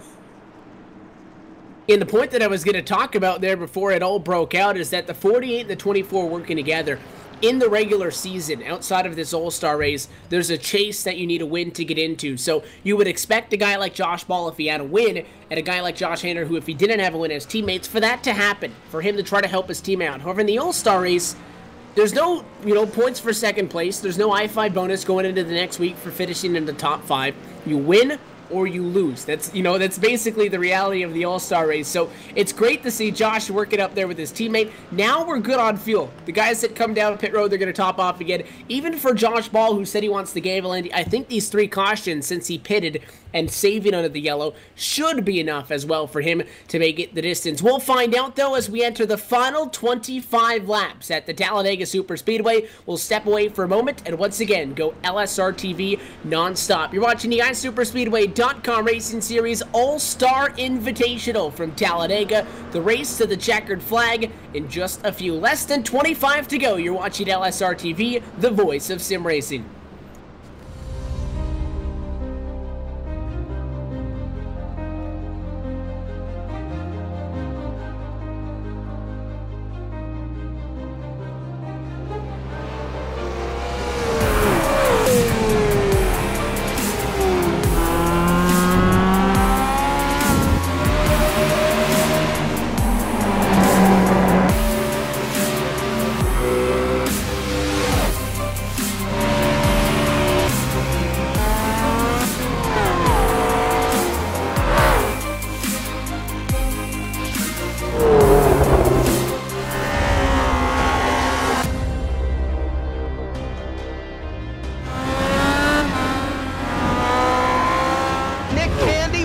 you move. Truex on the outside, contact made. 56 slides it at a 4. Who's going to be at the stripe? Dead even, give it to Ryan Truex. Truex is your winner over Tandy.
Monza is a very historic track. It's been around since the 20s, and it's gone through several permutations since then.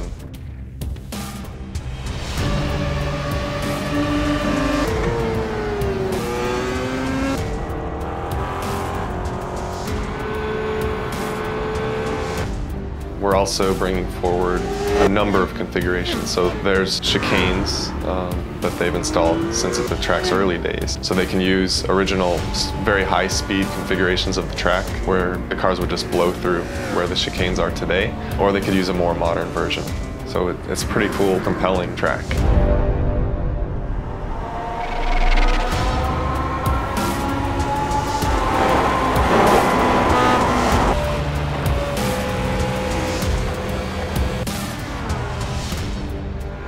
The unique thing about Monza is it has a road course, but it also has a high-speed oval, and that high-speed oval can be run by itself. The Grand Prix course can be run by itself, and they also can be run together in a combined circuit, which is very unique and special in motorsports.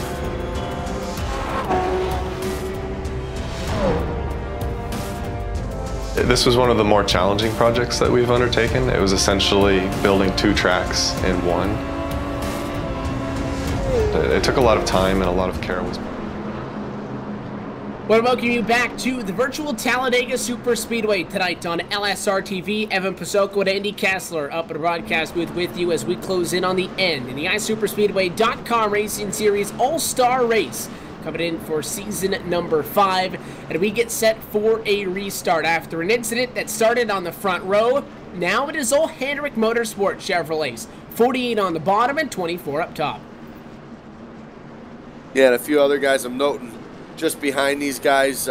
Altman's, who had some issues early on, he's up there in the top 5. You get the 87.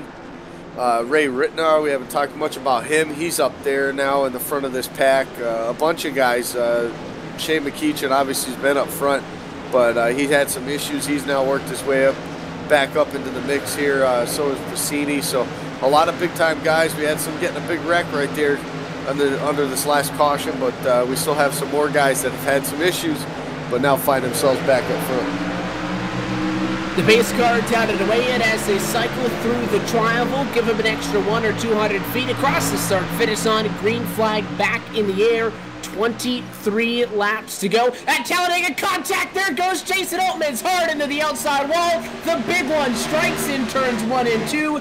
Just as these guys trying to get things up to speed, a big accident will stop us right in our tracks. Caution flag is out. Jason Altman's is junked in the number 51 Ford EcoBoost machine. Up in the air, up on his lid, every which way but the right direction, Andy. And we'll take a look at the replay right now. In line, maybe at a point where they're getting through the gears that a 51 might have missed it because he just got hit from behind after losing a lot of speed.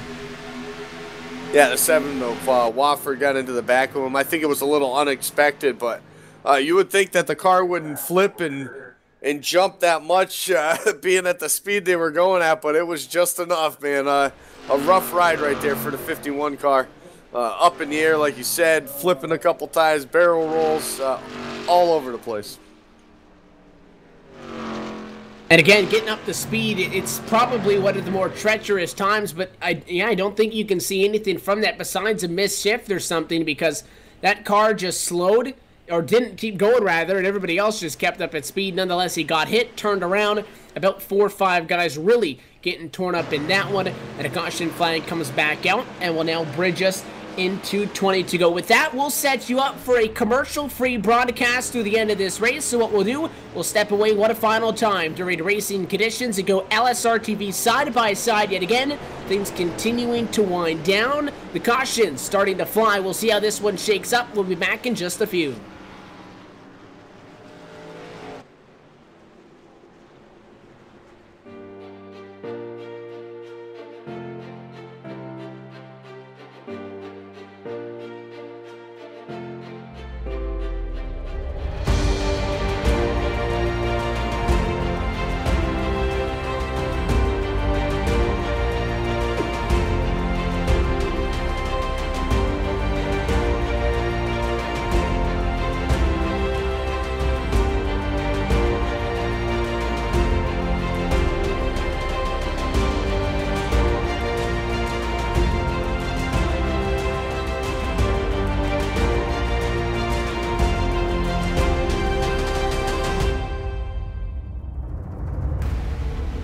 As he works through corners number 3 and 4, the peak antifreeze, the team at number 58.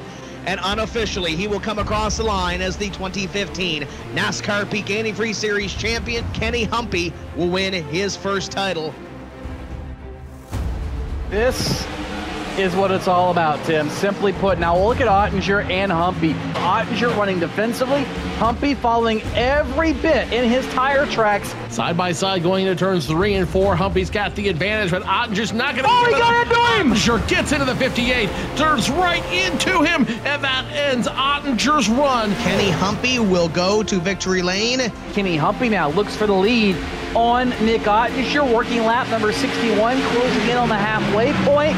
At a corner number 4, checkered flag in the wind, and for 2 weeks in a row, it's going to go to Kenny Humpy in car number 58. Pace car off, and Humpy's gone. Green flag flies. What a flying start for that number 58. Kenny Humpy has a 3-second advantage over the rest of the field. We've only completed 42 laps, and that 58 car is hauling the mail. Kenny Humpy, you can't argue with the setup he's got under his car. Last time around, he picked up an extra 1/10 of a second over Ray Alfalla. And that means Kenny Humpy will have won his 3rd NASCAR Peak Antifreeze Series race of this short season. Kenny Humpy takes the lead. That tells me that car is just what we have seen in the past. Very fast early, but extremely fast late. Super balanced, and a long run race car. Kenny Humpy, dominant here at Dover is an understatement. 30 laps to go. The pace car is off. Kenny Humpy again on the loud pedal. Well, it is the 58 car of Kenny Humpy who will round 3 and 4, come up to the checkered flag, and he'll win his 4th race. And your point leader going to extend that point lead in a huge way. Checkered flag at Michigan, and round number 9 of the NASCAR Peak Antifreeze Series goes to Kenny Humpy.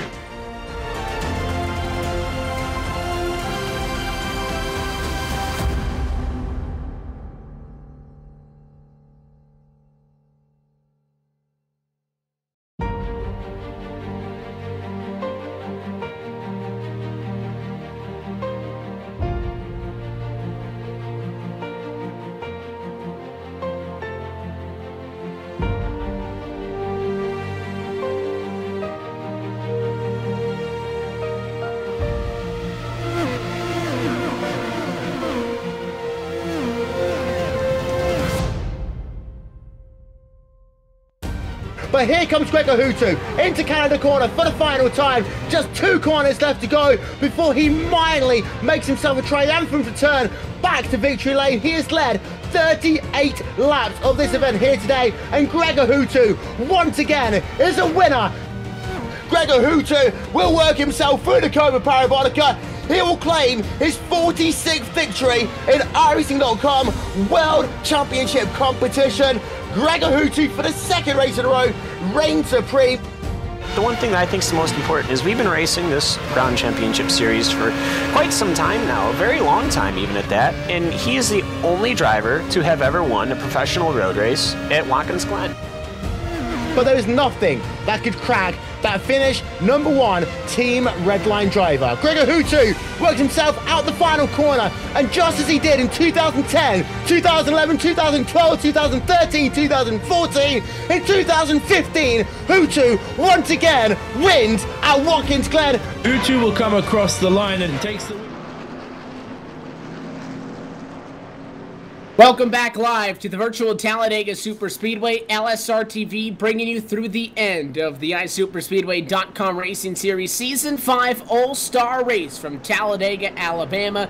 What you see now is what is happening. That entire caution flag, number 48 of Josh Ball right now, riding on the bottom of the racetrack on the apron. What they are trying to do is make the fuel on that car last all the way to the end of this race, and he is not pitted in these most recent 3 caution flags outside of the number 48 machine.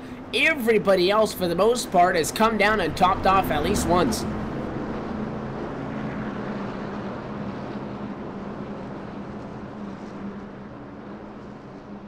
And apparently for a lot of these guys, over the last couple of pit stops, they've been, or caution flags, they've been down pit road a bunch of times because they were getting some damage fixed. So obviously most of the field good to go on the fuel. I think the 48's good to go with all these caution flags. I just think that at this point he's just trying to be on the safe side, and since we're under caution, he might as well run the apron, shut the car off, save as much as he possibly can. Doesn't want to take the chance, obviously, to run out of fuel and take that a win away from him. So the stage is set for an 18-lap-to-go restart at Talladega. 48 in control. His teammates still topside. Let's see if those Hendrick Motorsport Chevrolets work together to see if they can try to get 1-2 in the field. The pace car dives down to the way, fueled in the hand, so with the low Chevrolet. On the inside of the racetrack, green flag flies, and underway we go. Not a good start up top, though, for Josh Hanner. It'll slowly hold up the outside. His teammate, though, coming up to get him. Can the 24 find a gap in between P1 and P2? No, he'll have to stay up top. I almost thought that Josh Ball would stay up top there and surrender that bottom line. Something we have not seen anybody do. But right now, Ryan Keese, he's all over the back bumper of that 48 machine. He's giving him a healthy push right now. It's Justin Anderson trying to help out Hanner on that top side. The top line, though, right now looking pretty strong. They got about 5 cars now. Maybe not enough to get a couple of these guys out to the lead, but at least able to hang on to that, able to hang on to those top couple guys. And the outside not deteriorating as quickly as what we have seen all evening long. They stay up there on the top side, the 24-77, followed by the 28 up high. But it's not just 3-4 cars. That's what it's been for a lot of the evening. Donnie Giratano's up there, the 71 Christian Peterson actually leaving the 6-spotted line on the bottom to drop up to the high side, the 44, Logan Clampett thinking the same thing. This outside is a very viable option if you have enough cars up there to be able to push together, work together, and get the speed. The 48, he wasn't able to bring the 24 around. How about the 24 getting around him? The 48 maybe sandbags just a little bit, but a good push from the 77 of Justin Anderson. Drops that 24 of Josh Hanner clear and takes over the race lead. Yeah, and just that 1 car less on the top definitely shows the difference. Those guys drop back all the way to a battle for the 3rd spot. Ryan Keese on the bottom, inside lane. He's side-by-side, door-to-door with Justin Anderson. They're getting a little bit of a push right now. Shane McKeechan trying to get that 77 up there as they go through the corner, though. Not going to happen. Keese with the advantage now off of turn number 2. He's going to have it right now, but here comes Shane McKeechan. He's going to try to get back up to that bumper and give him a push, but Rittenauer and Keese, they don't want nothing to do with it. This lead pack is not just 6 cars, it's not just 9 cars like it has been again for a lot of the night. You can tell that these guys giving it just a little bit more. since this could be the final restart on the night. The lead pack, 15 cars deep. Top 4 single file. Oh, 77! Out of line goes Justin Anderson. He was third last time, and he pounds the outside wall. There goes the engine on the Baltimore Orioles Ford Fusion, hard into the outside wall after contact with the number 1 machine. Actually, it looks like the 87 instead. On the back bumper of the 87, bumper hook turns him around. That car going to take the virtual tow to the pit lane. No caution flag. No, he did a great job right there. Once he got loose and got up into that wall, he did a great job. Just basically turned into the wall, did exactly what you're literally supposed to do. As the field is now 3 wide right now. The 87 of Rittenauer on the outside all by himself. It started with Nikichi getting up there and out of shape. Now the 87 is going to drop back. He's going to fall a bunch of places right now, about 4 or 5. He's going to drop in line now, right behind Logan Clampett. That's going to be around the... Caution! Around the 9th. Caution flag will fly. The problem is across the start-finish line, slow is Ramon Evans. That's not going to be, though, the cause of the caution flag here. Yellow flag does come out, and it comes out as we close in on the end of this race. Not happening, at least in that lead group of race cars, trying to find a number on who this accident was actually for. And it's Jason Altman's trouble back in the pack for the number 51 machine into the tri-oval at lap number 60 for the driver that was sitting 1 lap into the negative. He is side by side with Tony Fenn, and Fenn just turns him. 51 pushes up the hill a little bit, but the 78 got a little bit loose of the tri-oval that time, came down the track, and Jason Altmans did not see that one coming, and he absolutely destroyed the fence.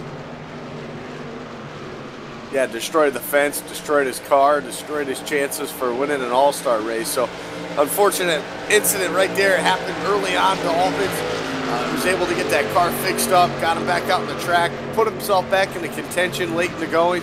But now he finds himself probably out of this one here. Obviously going to go a couple of laps down here to get this damage repaired.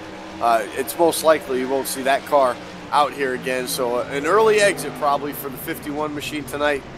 Just a racing incident, unfortunate one that had to happen here this late in the going.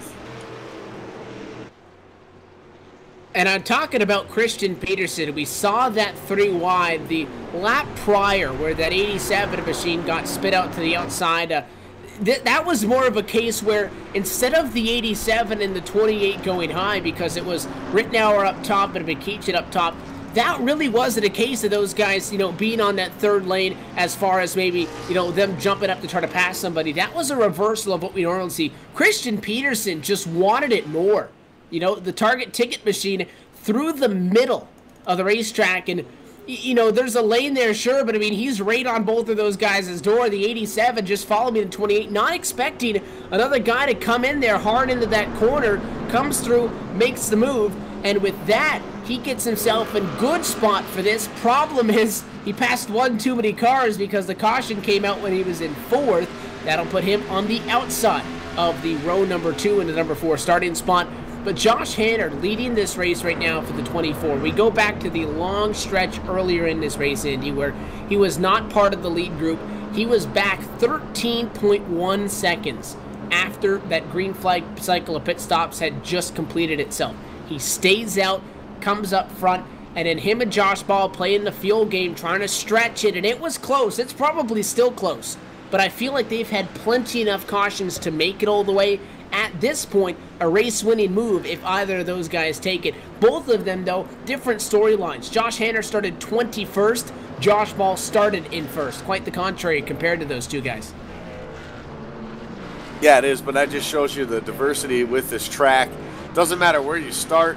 It's a matter of how well you can drive in the pack and pick the correct lane throughout the race to get yourself in position and get yourself back up. A little bit of pit strategy, staying out like he did to be up front with his teammates. So it just shows you with this track, obviously you want to qualify well, be up front, run with those leaders the whole race. But for some guys, when you're that fast in practice, like Hanner was, 2nd overall on the board, to come out and throw a qualifying lap like that down is probably got to be a little bit disappointing for himself. But you got to remember too what track you're at, and this is a great example of that with him up here. Another one is Ryan Keese, who's sitting third right now, who's going to restart on the bottom side.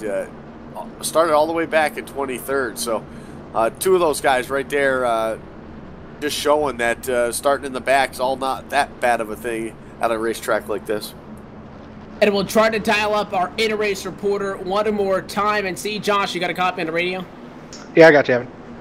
Well, there's two Joshes right now, P1 and P2. You sit right now second on the racetrack, and we were talking about how you and your teammate Josh Hanner sit 1-2. You guys dominate the front row of the racetrack, but he started outside the top 20. You started on pole position, so it's been different stories to get you guys there. One thing that we noticed that I want to ask you about first is we saw you guys working. You up top, you were well clear of the inside lane and stuck up there and kept trying and trying, even if it meant giving up the race lead, to get Josh back in front of you or bring him, I guess, behind you to get clear. He ends up getting clear in front of you with a push from the 77 at the time to now take over the race lead. So you guys are on the front row, but for you starting on the outside for this restart, what can you two do to end up in P1 and 2 after turns 1 and 2? You know, the best thing is hopefully just pedal to the metal and hold on, because I'm sure it's going to get crazy. So. Well, we know we were talking about fuel. You know, it was close when everybody pitted just past halfway. Since then, we've had the ample amount of cautions for guys to be able to come down pit road and top off. You're still out there, so we knew it was, you know, if close isn't the right word, maybe a far or a long shot to make it on fuel to begin with. With these cautions, I would have to assume that it is greatly helping your chances on having enough gas to get you to the end. Yeah, and that's what I was banking on, Evan. You know, we always get some cautions here at the end of the races. So last couple of weeks, I've kind of played this strategy, and it's worked out for me. I finished last week's race with 0.1 gallons. So right now, I think we're pretty close on fuel. I know Hanner and Ryan Keese are a little bit better. They pitted like 2 or 3 laps after I did the next caution. So it's going to be close. So, but this should be a good run to the finish. Well, you guys are close to getting back at it. The lights off on the pace car for what could be the final time tonight. So we'll let you, again, get back to those team communications. Josh, best of luck here. Hopefully we'll be talking to you post-race. Thanks, guys. Have a good one. So our LSRTV in-race reporter for the evening, Josh Ball, will restart this race from the number 2 spot on track. Your defending iSuperspeedway.com Racing Series champion, winning the Season 4 title by 28 points over Ron Newar for the largest point margin we have ever seen in the iSuperspeedway.com Racing Series. The previous highest was 19 the season prior when Rod Flagg won his championship, over 19 points in front of Greg Hooks. Josh Hanner, though, one of the staples in the series. He's got a special paint scheme on board. It's Jeff Gordon's Homestead Exalta paint. Those Hanner cars, again, the 24, the 48, the 88, and the 5. 5 not on track here tonight, neither is the 88, but those Hanner cars, one of the biggest teams in the series, trying to wrap this one up. Big thing to look at here, though, is take a look at 3rd spot, Andy. That's Ryan Keese. For those that weren't with us, we gave you a little bit of bonus coverage before we came on for this All-Star race. Ryan Keese was in 10th spot. You needed to finish in the top 12 to transfer into this event. He wrecks down the back straightaway. There's 11 drivers that cost the finish line. He is the first driver to get back going straight and limp home to transfer into this race. He started this race back in 23rd position. Can Ryan Keese win this All-Star race? We'll have to find out. The pace car is down and away. It'll be 9 laps to go this time by, and they're right on each other's door. It's Hanerick 1-2, Keese 2nd in row in the inside and 3rd. It's Peterson outside in 4th, and Chris Bassini in 5th. Green flag flies in, back and away we go at Talladega. Outside the advantage, 24 may try to let his teammate down in line, though can't drag the brakes, and I think he's not clear to turn 1. He won't be able to do it. Yeah, he's not going to have the opportunity this time by. Peterson made sure of that as he got right up on it. Josh Ball's bumper right there gave him a good push going into 1 and off of turn number 2, going down the back straightaway now. Still with the advantage, though, is the 24 of Josh Hanner. Here comes the 71, though, on the back bumper. Josh Ball giving him another good push as they enter the corner. He's got to let off, though. He can't push through the corner. He's doing everything but push him right now as he's still all over his back bumper, trying to time the exit of the corner just right so they can get the advantage. The 48, that's exactly what he wants. He's probably going to drop down and got his teammate. Oh, it's going to be tight. He dropped down. No, he waited too long. I said he had it. He was clear for a moment, but too much hesitation. Going to force him back to the top side. And now the 71 of Peterson in no man's land all the way up against the outside of retaining wall. And way back he goes. Ryan Keisto splits to the outside lane. He leads the outside charge as he jumps up in front of the 48 of Josh Ball. To turn 3, you got a new race leader in the 10 car. You do. Now is he going to drop down? Of course he does. Right in front of Josh Hanner. What a move. That was a great move that he just did right there. Hanner now all over his back bumper as they exit turn number 4. Now Hanner's going to move up right in front of his teammate Ball, but so is Ryan Keys. Now Hanner down to the bottom line. Nice. A huge crossover move at the stripe. Oh, it looks like Keys gets loose. He got trouble. Keys hard into the wall. The 48 airborne across the start-finish line. A big wreck across the start-finish, coming to take 7 laps to go. The caution flag is out, and oh boy, they were going at it though. Ryan Keys trying to complete the miracle to go to the outside and had a great move, and then the 24 not taking no for an answer with a crossover, and the 10 came up and cut the nose off of Josh Ball the lap prior. This time through, the number 48 gets to the back bumper of the 10, and the 10, I believe, starts to move down the hill, Andy, to try to get in front of the 24. Nonetheless, when he does so, it lines the 48 up with the right rear on Keys' car. Keys starts to come down, and the 24, I don't know if you can split the trophy in half, but if he wins this race, you better give a big thanks to Ryan Keys, because if Ryan Keys spins down the racetrack, that takes the 24 out. Keys, though, overcorrects that car, albeit he does still go up, and it does cause an accident, so he's unable to pull a save out of it, but he comes up, gets into Josh Ball, and again, Ball airborne off of the 44 of Logan Clampett, down in front of the pack, and a whole lot of cars slide on into that one, but Josh Hanner probably should be on the hook right now, somehow still in this race, and still leads after all of that. Meanwhile, some of the feel-good stories in Josh Ball, and as well, again, the driver that got that final transfer spot, Ryan Keys, not going to be able to get the job done tonight. Nope, not right now, and it looks like we might have enough laps left in this thing to get a couple green flag laps before the end of it, so possibly the 48 still has his quick repair. I'm not sure about the 10. I'm not sure if the 10 had any other issues early on in the race, and he's already had his quick fix, but I believe the 48 still does, so being down on pit road right now, get himself all fixed back up, get back out there, maybe get back on the lead lap if he possibly can, or if he still is. I believe he is. He's still running 14th at the moment, so he'll come down pit road, hopefully get his car fixed.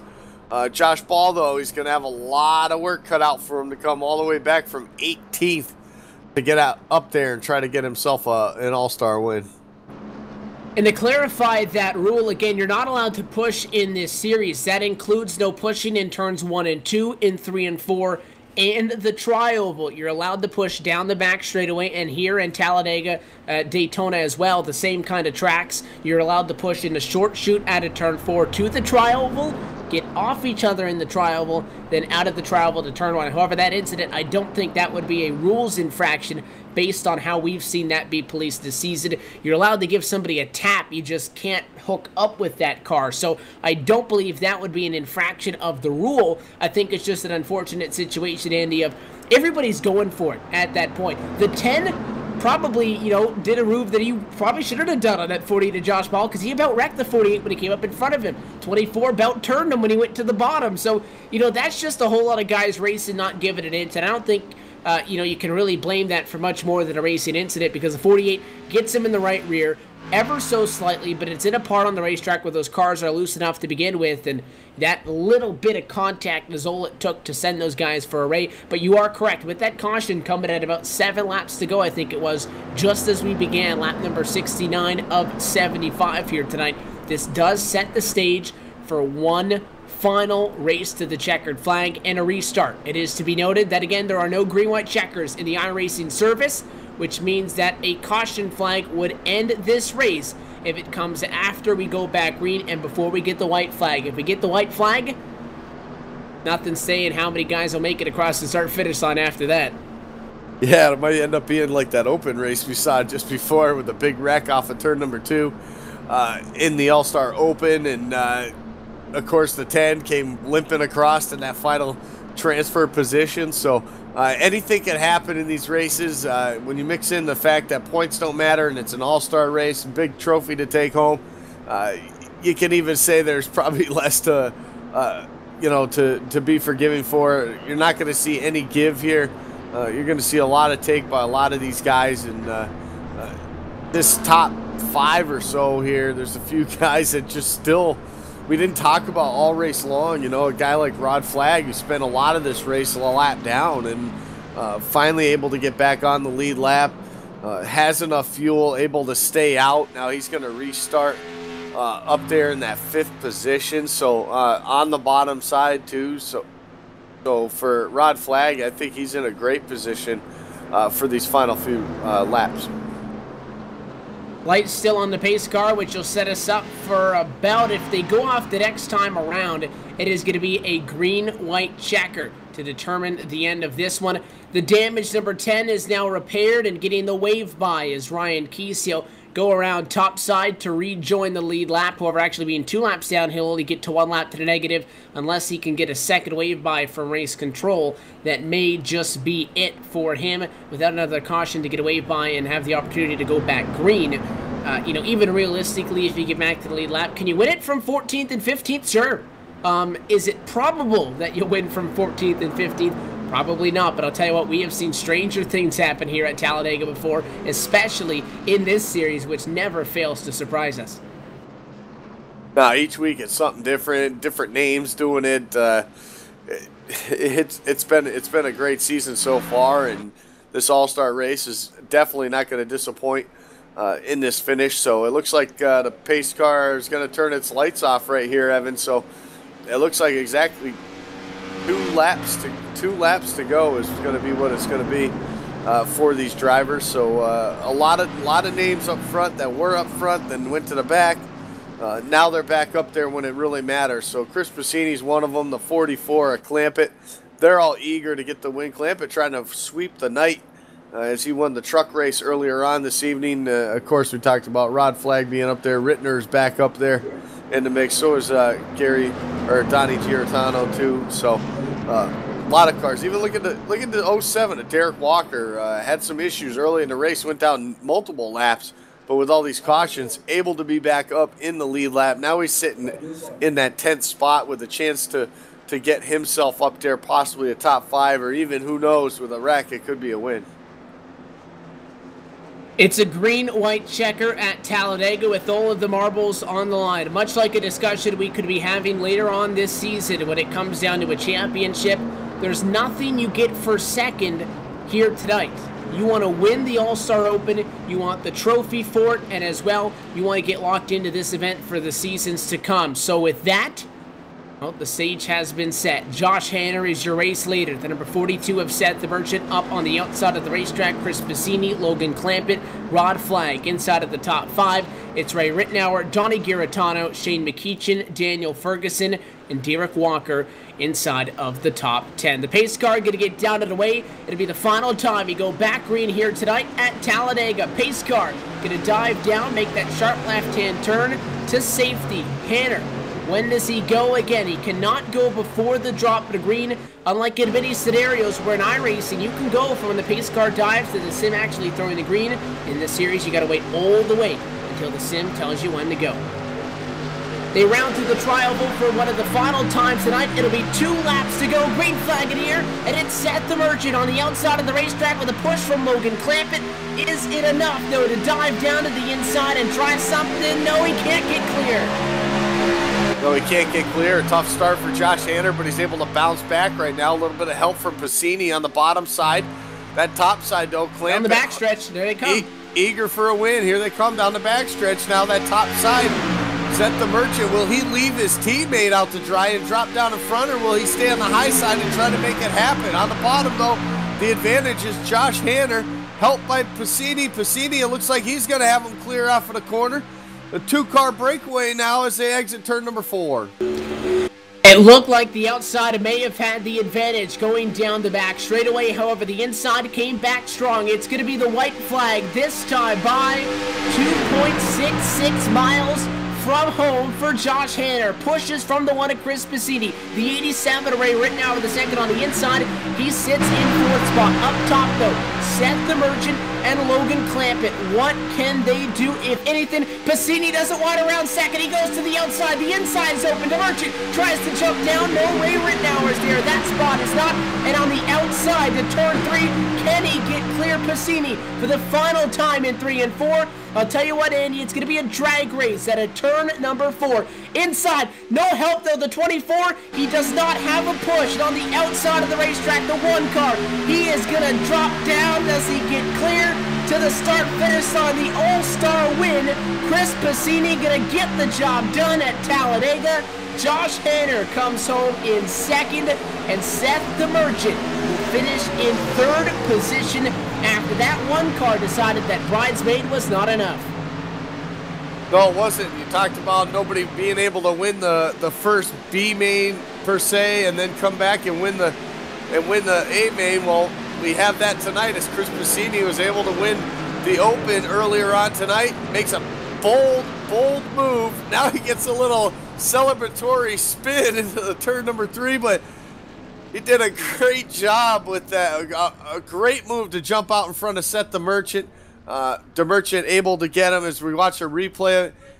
Did a great job of just timed that move just perfect. Left-hander out to dry on the bottom for the most part. You can see Hanner's momentum just go away there on the back straightaway. A great job by Piscini, and had a lot of help there from that 42 car.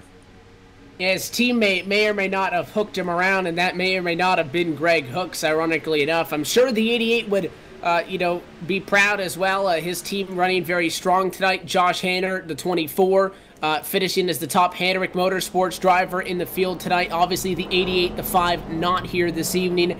The 40 to Josh Ball was. He has to settle for a 14th place result, and the 1 is slowly getting pushed around. It won't be much of a burnout, but the car already smoking, and it's the 7 Rodney Wofford who will give him a hand. Nonetheless, still Chris Piscini, he gets the job done, and he's your winner tonight at the Talladega Super Speedway. We'll come back with post-race and more. You're watching LSRTV on iRacing Live post-race for the iSuperspeedway.com All-Star in just a moment. Keep it locked.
Back live at the virtual Talladega Superspeedway post-race for the Season 5 installment of the iSuperspeedway.com Racing Series All-Star Race tonight from Lincoln, Alabama in the Talladega Superspeedway. Chris Bassini, there's not much left of that race car, but he burned it down regardless with a first-time winner on the series. Finally getting the job done, and he does it on the biggest of stages, coming home with the win tonight at Talladega in the All-Star Invitational. Going to get the post-race show kicked off. I've caught up down on the pit lane with the driver that comes home in third this evening. We've caught up with Seth the Merchant. Seth, first off, congrats to you.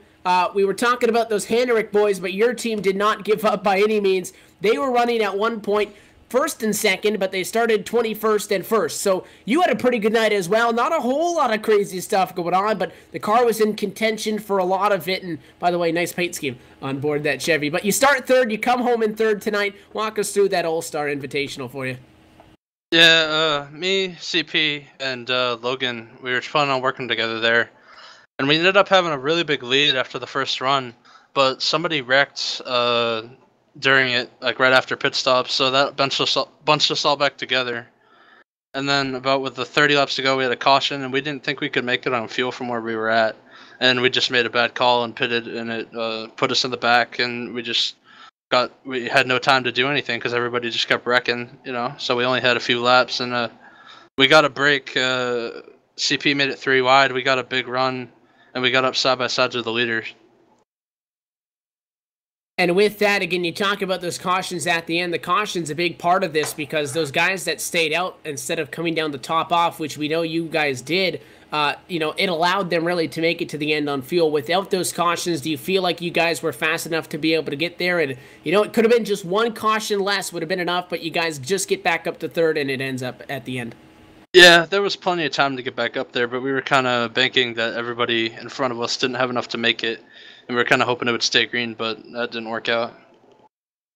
There's not a whole lot other to talk about here because you go for the win, and, that's it in the All-Star race. However, outside of tonight's race, we go back to action in this hunt for the championship. And, a lot of guys up there running very, very strong and having good runs. It's been quite the season so far, and now we start to close in where, we're talking about chase racing pretty soon here as well. You and your team, what's the objective heading into the iSuper Chase?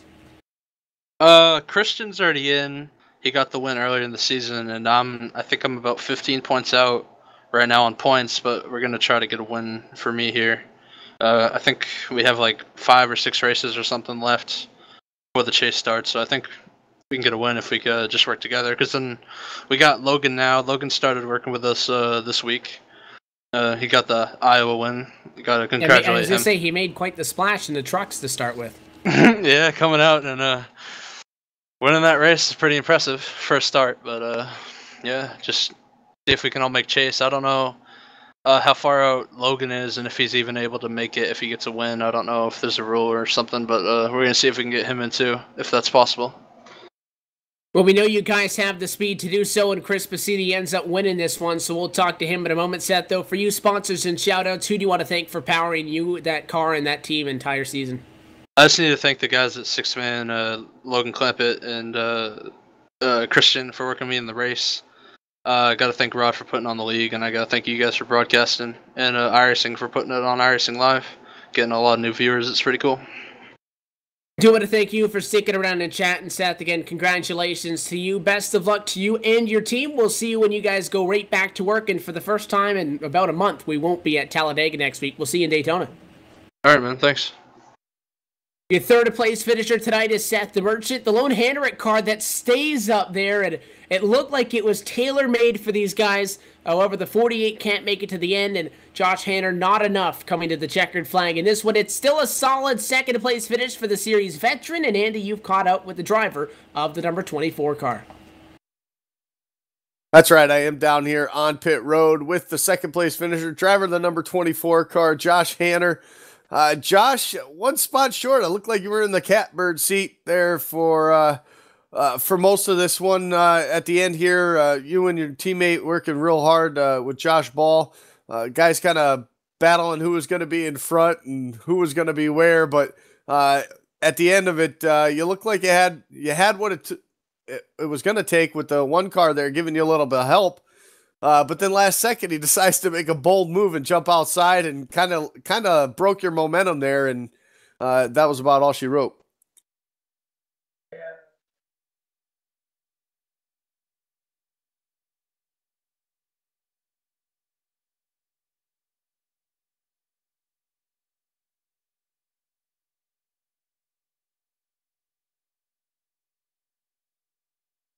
Anymore. We were going to wreck us both. So got back in my line, and I think it was Ray Rittenhauer behind me that pushed me through 3, gave me a really good push, and then he just he couldn't get back to me off 4, and I knew when we came off turn 4 it was over. So it was a good move by Chris, though. He timed it perfectly. Well, you've kind of had like an up and down season so far. Had some good finishes, some decent runs, but just falling short of some wins here so far this season. Obviously, this is a non-points race. It's all about the win. You came oh so close here to this one, but talk about how the second half of the season is going to go and getting yourself and your teammates into this chase and going for a championship. Yeah, the season hasn't exactly gone the way I would really like it to go, but I'm still 3rd in points, and I'm eligible for the chase even without a win. I mean, obviously, I'd like to get a win to kind of secure that, but if I can keep doing what I'm doing and finishing consistent and stay up there in points, I could still make it. But just haven't really had the luck. I've been up front, and I usually get wrecked out when I get up there. So if I could just find a way to miss these wrecks, I might could get it done one time. Yeah, no top 5s yet on the season, no wins, like you said, but 3rd in the points. You had a great, strong run here tonight, led a bunch of laps, was up there when it counted at the end, just fell that one spot short. Who would you like to thank for this good run? Thank you guys for doing the broadcast. You do a fantastic job every week. I want to thank Rod for putting on the league. I thank my teammates, Josh Ball, Tanner Mann, Mark Jorgensen Jr. I also want to give a shout out to Ryan Keese. He painted this car for me, and it looked fantastic out front. That it did, a special paint scheme here for tonight. But congratulations again, 2nd place finish. We'll be looking forward to Daytona next week. Thank you, guys. All right, Evan, there he was, 2nd place finisher here tonight at Talladega in the All-Star race. Josh Hanner, and I believe you caught up with the man of the hour, the night, big winner in both races here tonight. He's come home with the championship for the All-Star race. And the only thing that I think you can take away from this is that he's not going to get 48 points, 43 points, whatever the max points is for a points-paying event, but finally a trip to victory lane for Chris Passini, your winner tonight at Talladega and a winner in the iSuperspeedway.com Racing Series for Season 5, taking home the Season 5 All-Star Invitational. Chris, first off, congratulations to you. You win this one, and it came from a move where I said you were not taking bridesmaid, jumped to the outside, made the aggressive move, and put that Big City Motorsports machine on the top spot. Holy crap. I'm still trying to take this in. I'm getting really good at these non-points races. It's time to turn it around and actually get myself a berth in the chase, hopefully in the next coming weeks.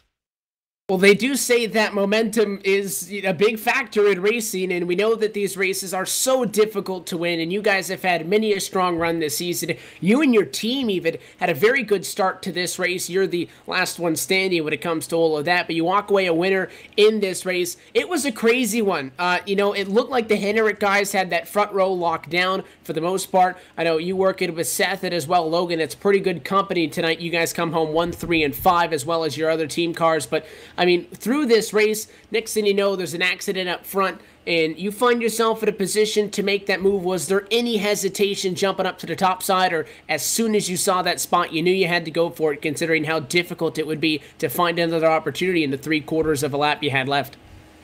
Yeah, the original plan was Hanner messaged me and says, I need your help, and I owe him a push because he helped me get a B-main win. So I also was talking to Rod, and I said, as soon as we get clear of that outside line, we're going to go. Because I don't want to get stuck on the bottom. We're going to at least make it an attempt for a great finish. And it wasn't enough for Rod to get through, but I saw just enough to go to the outside, and I just had to take it because I had a run coming up on Hanner, and I was just clear, so I just almost cut his nose off, but made a hell of a run. Took it home. Take the friggin' win. You're not all that bad, and the big conversation we had about this one is that, there's nothing for second or third or fourth or fifth all the way through 24th position in this race. So we talked about how you might see guys race a little bit differently tonight than you would normally see in a regular season event, especially with all the teams and, one guy on a team getting a win, trying to get the other guys in it. Racing here tonight, is this the way that we're going to see that number one race all the way through? Because I know, sure, that you want to get into that iSuper chase and build upon this as a stepping stone and try to get a championship as an ultimate goal, much like everybody else out here. Absolutely. What I did tonight, sweeping both the Open and the main event, is just a stepping stone to get this momentum swing, because I've never had a run going like this before. So it's just a matter of taking it, running with it, and just get myself a ticket into that chase. Because a lot of guys were expecting me to get a win soon. They just weren't sure when. And you saw by my car, it got totally destroyed before I came back around to the start-finish line. You still got some burnouts in, though. We saw that. You got him in nonetheless. And yeah, that one was kicking.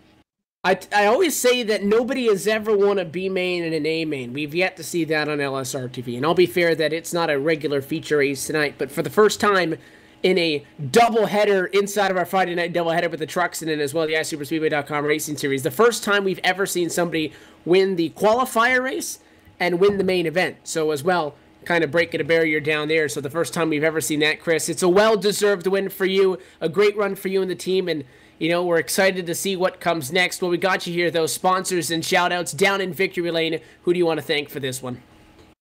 Well, first of all, I got to thank my wife, as Rodney would say, or Rodney's wife, Mrs. Bassane. But shout out to my dad. He always watches every week, every chance he gets. Greg, Derek, everybody over at Big City Motorsports. This is a hell of a night. I couldn't ask for any more. This is crazy. I don't think this is going to soak in until at least next week. Well, I'll tell you what, thank Rod, too. God, I always forget. I'm like Ricky Bobby. I just don't know what to do with my hands. I'll tell you what, though, if you choose the night to win it, tonight the place to do, because there was a lot of people tuning in tonight live on LSRTV and iRacing Live. You win it on the big stage. Enjoy that hardware, my friend, from this one. We wish you the best of luck going forward. And now the question is, can you win and get yourself into the chase? We'll find out the soonest next Friday, and we'll see you then. Best of luck. You got it. Chris Bassini, Andy, a first-time winner in the series. You gotta love that. Oh, you gotta love the excitement. I mean, when the guy's that thrilled to win a race like that, it makes me want to jump in the car. Maybe next week I'll be down there racing. You can be up here. Well, tell you what, we didn't have our normal cast of characters for a lot of the night. Josh Ball with us as always, for the Rod Car Truck Tour, but as well in a situation where he stuck around with us for the Open, but he had to go out there and do business. And then we saw as well a very strong run at the beginning for Jared Haggerty up front and leading laps in this race until he got into an accident and ended up coming home. So it was just us, and they're like, hey, I'll still race and I'll still call the race normally. And we had to, kind of convince them to, how about, you just do the in-race reporter and we'll, just we'll go let have you some actually... fun. Yeah, well, they didn't want to focus. They wanted to keep going because it's fun. And, the best part of it is as well when you always see, a first-time winner. And, I mean, not a small team, because when you're working with a guy like Seth the Merchant, Logan Clampett, and you have the teammates and the team in total, really, that Big City Motorsports has, it's not a small operation, but it's always fun to see somebody get that first win for sure. Oh, absolutely. And just like you said, the momentum that this is going to carry for him and the team in general, I mean, to win the Open and then to come...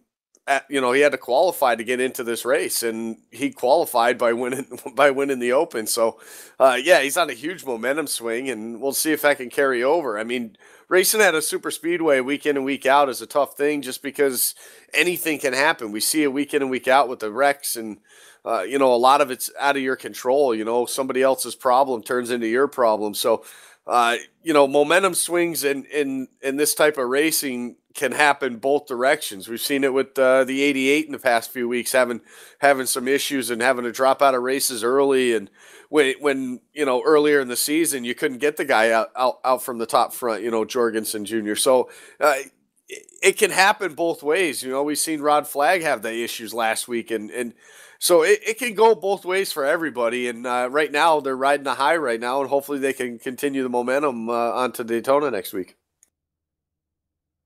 And we do go to Daytona next Friday night, and we do hope that all of you tune in and join us once again live on LSRTV and iRacing Live, and that'll be one of our final broadcasts before we get set to start covering the NASCAR iRacing.com Pro Series the following Tuesday on the 3rd of November, live on iRacing's YouTube channel as well, and through the iRacing Live on a member site. Also very exciting for that one, but until then, that does things. Goodbye, Talladega. Hello, Daytona. The last 3 weeks have been spent on the high banks of Talladega Superspeedway. We go to the Virtual World Center of Racing next week, and we hope so very much that we see you when we get there. A lot of people we want to thank. First off, if you want more information on the series, please go to iSuperspeedway.com. You can also contact them, check them out on social media. Their Twitter is at iSuperspeedway, and Facebook.com/iSuperspeedway for all of that information.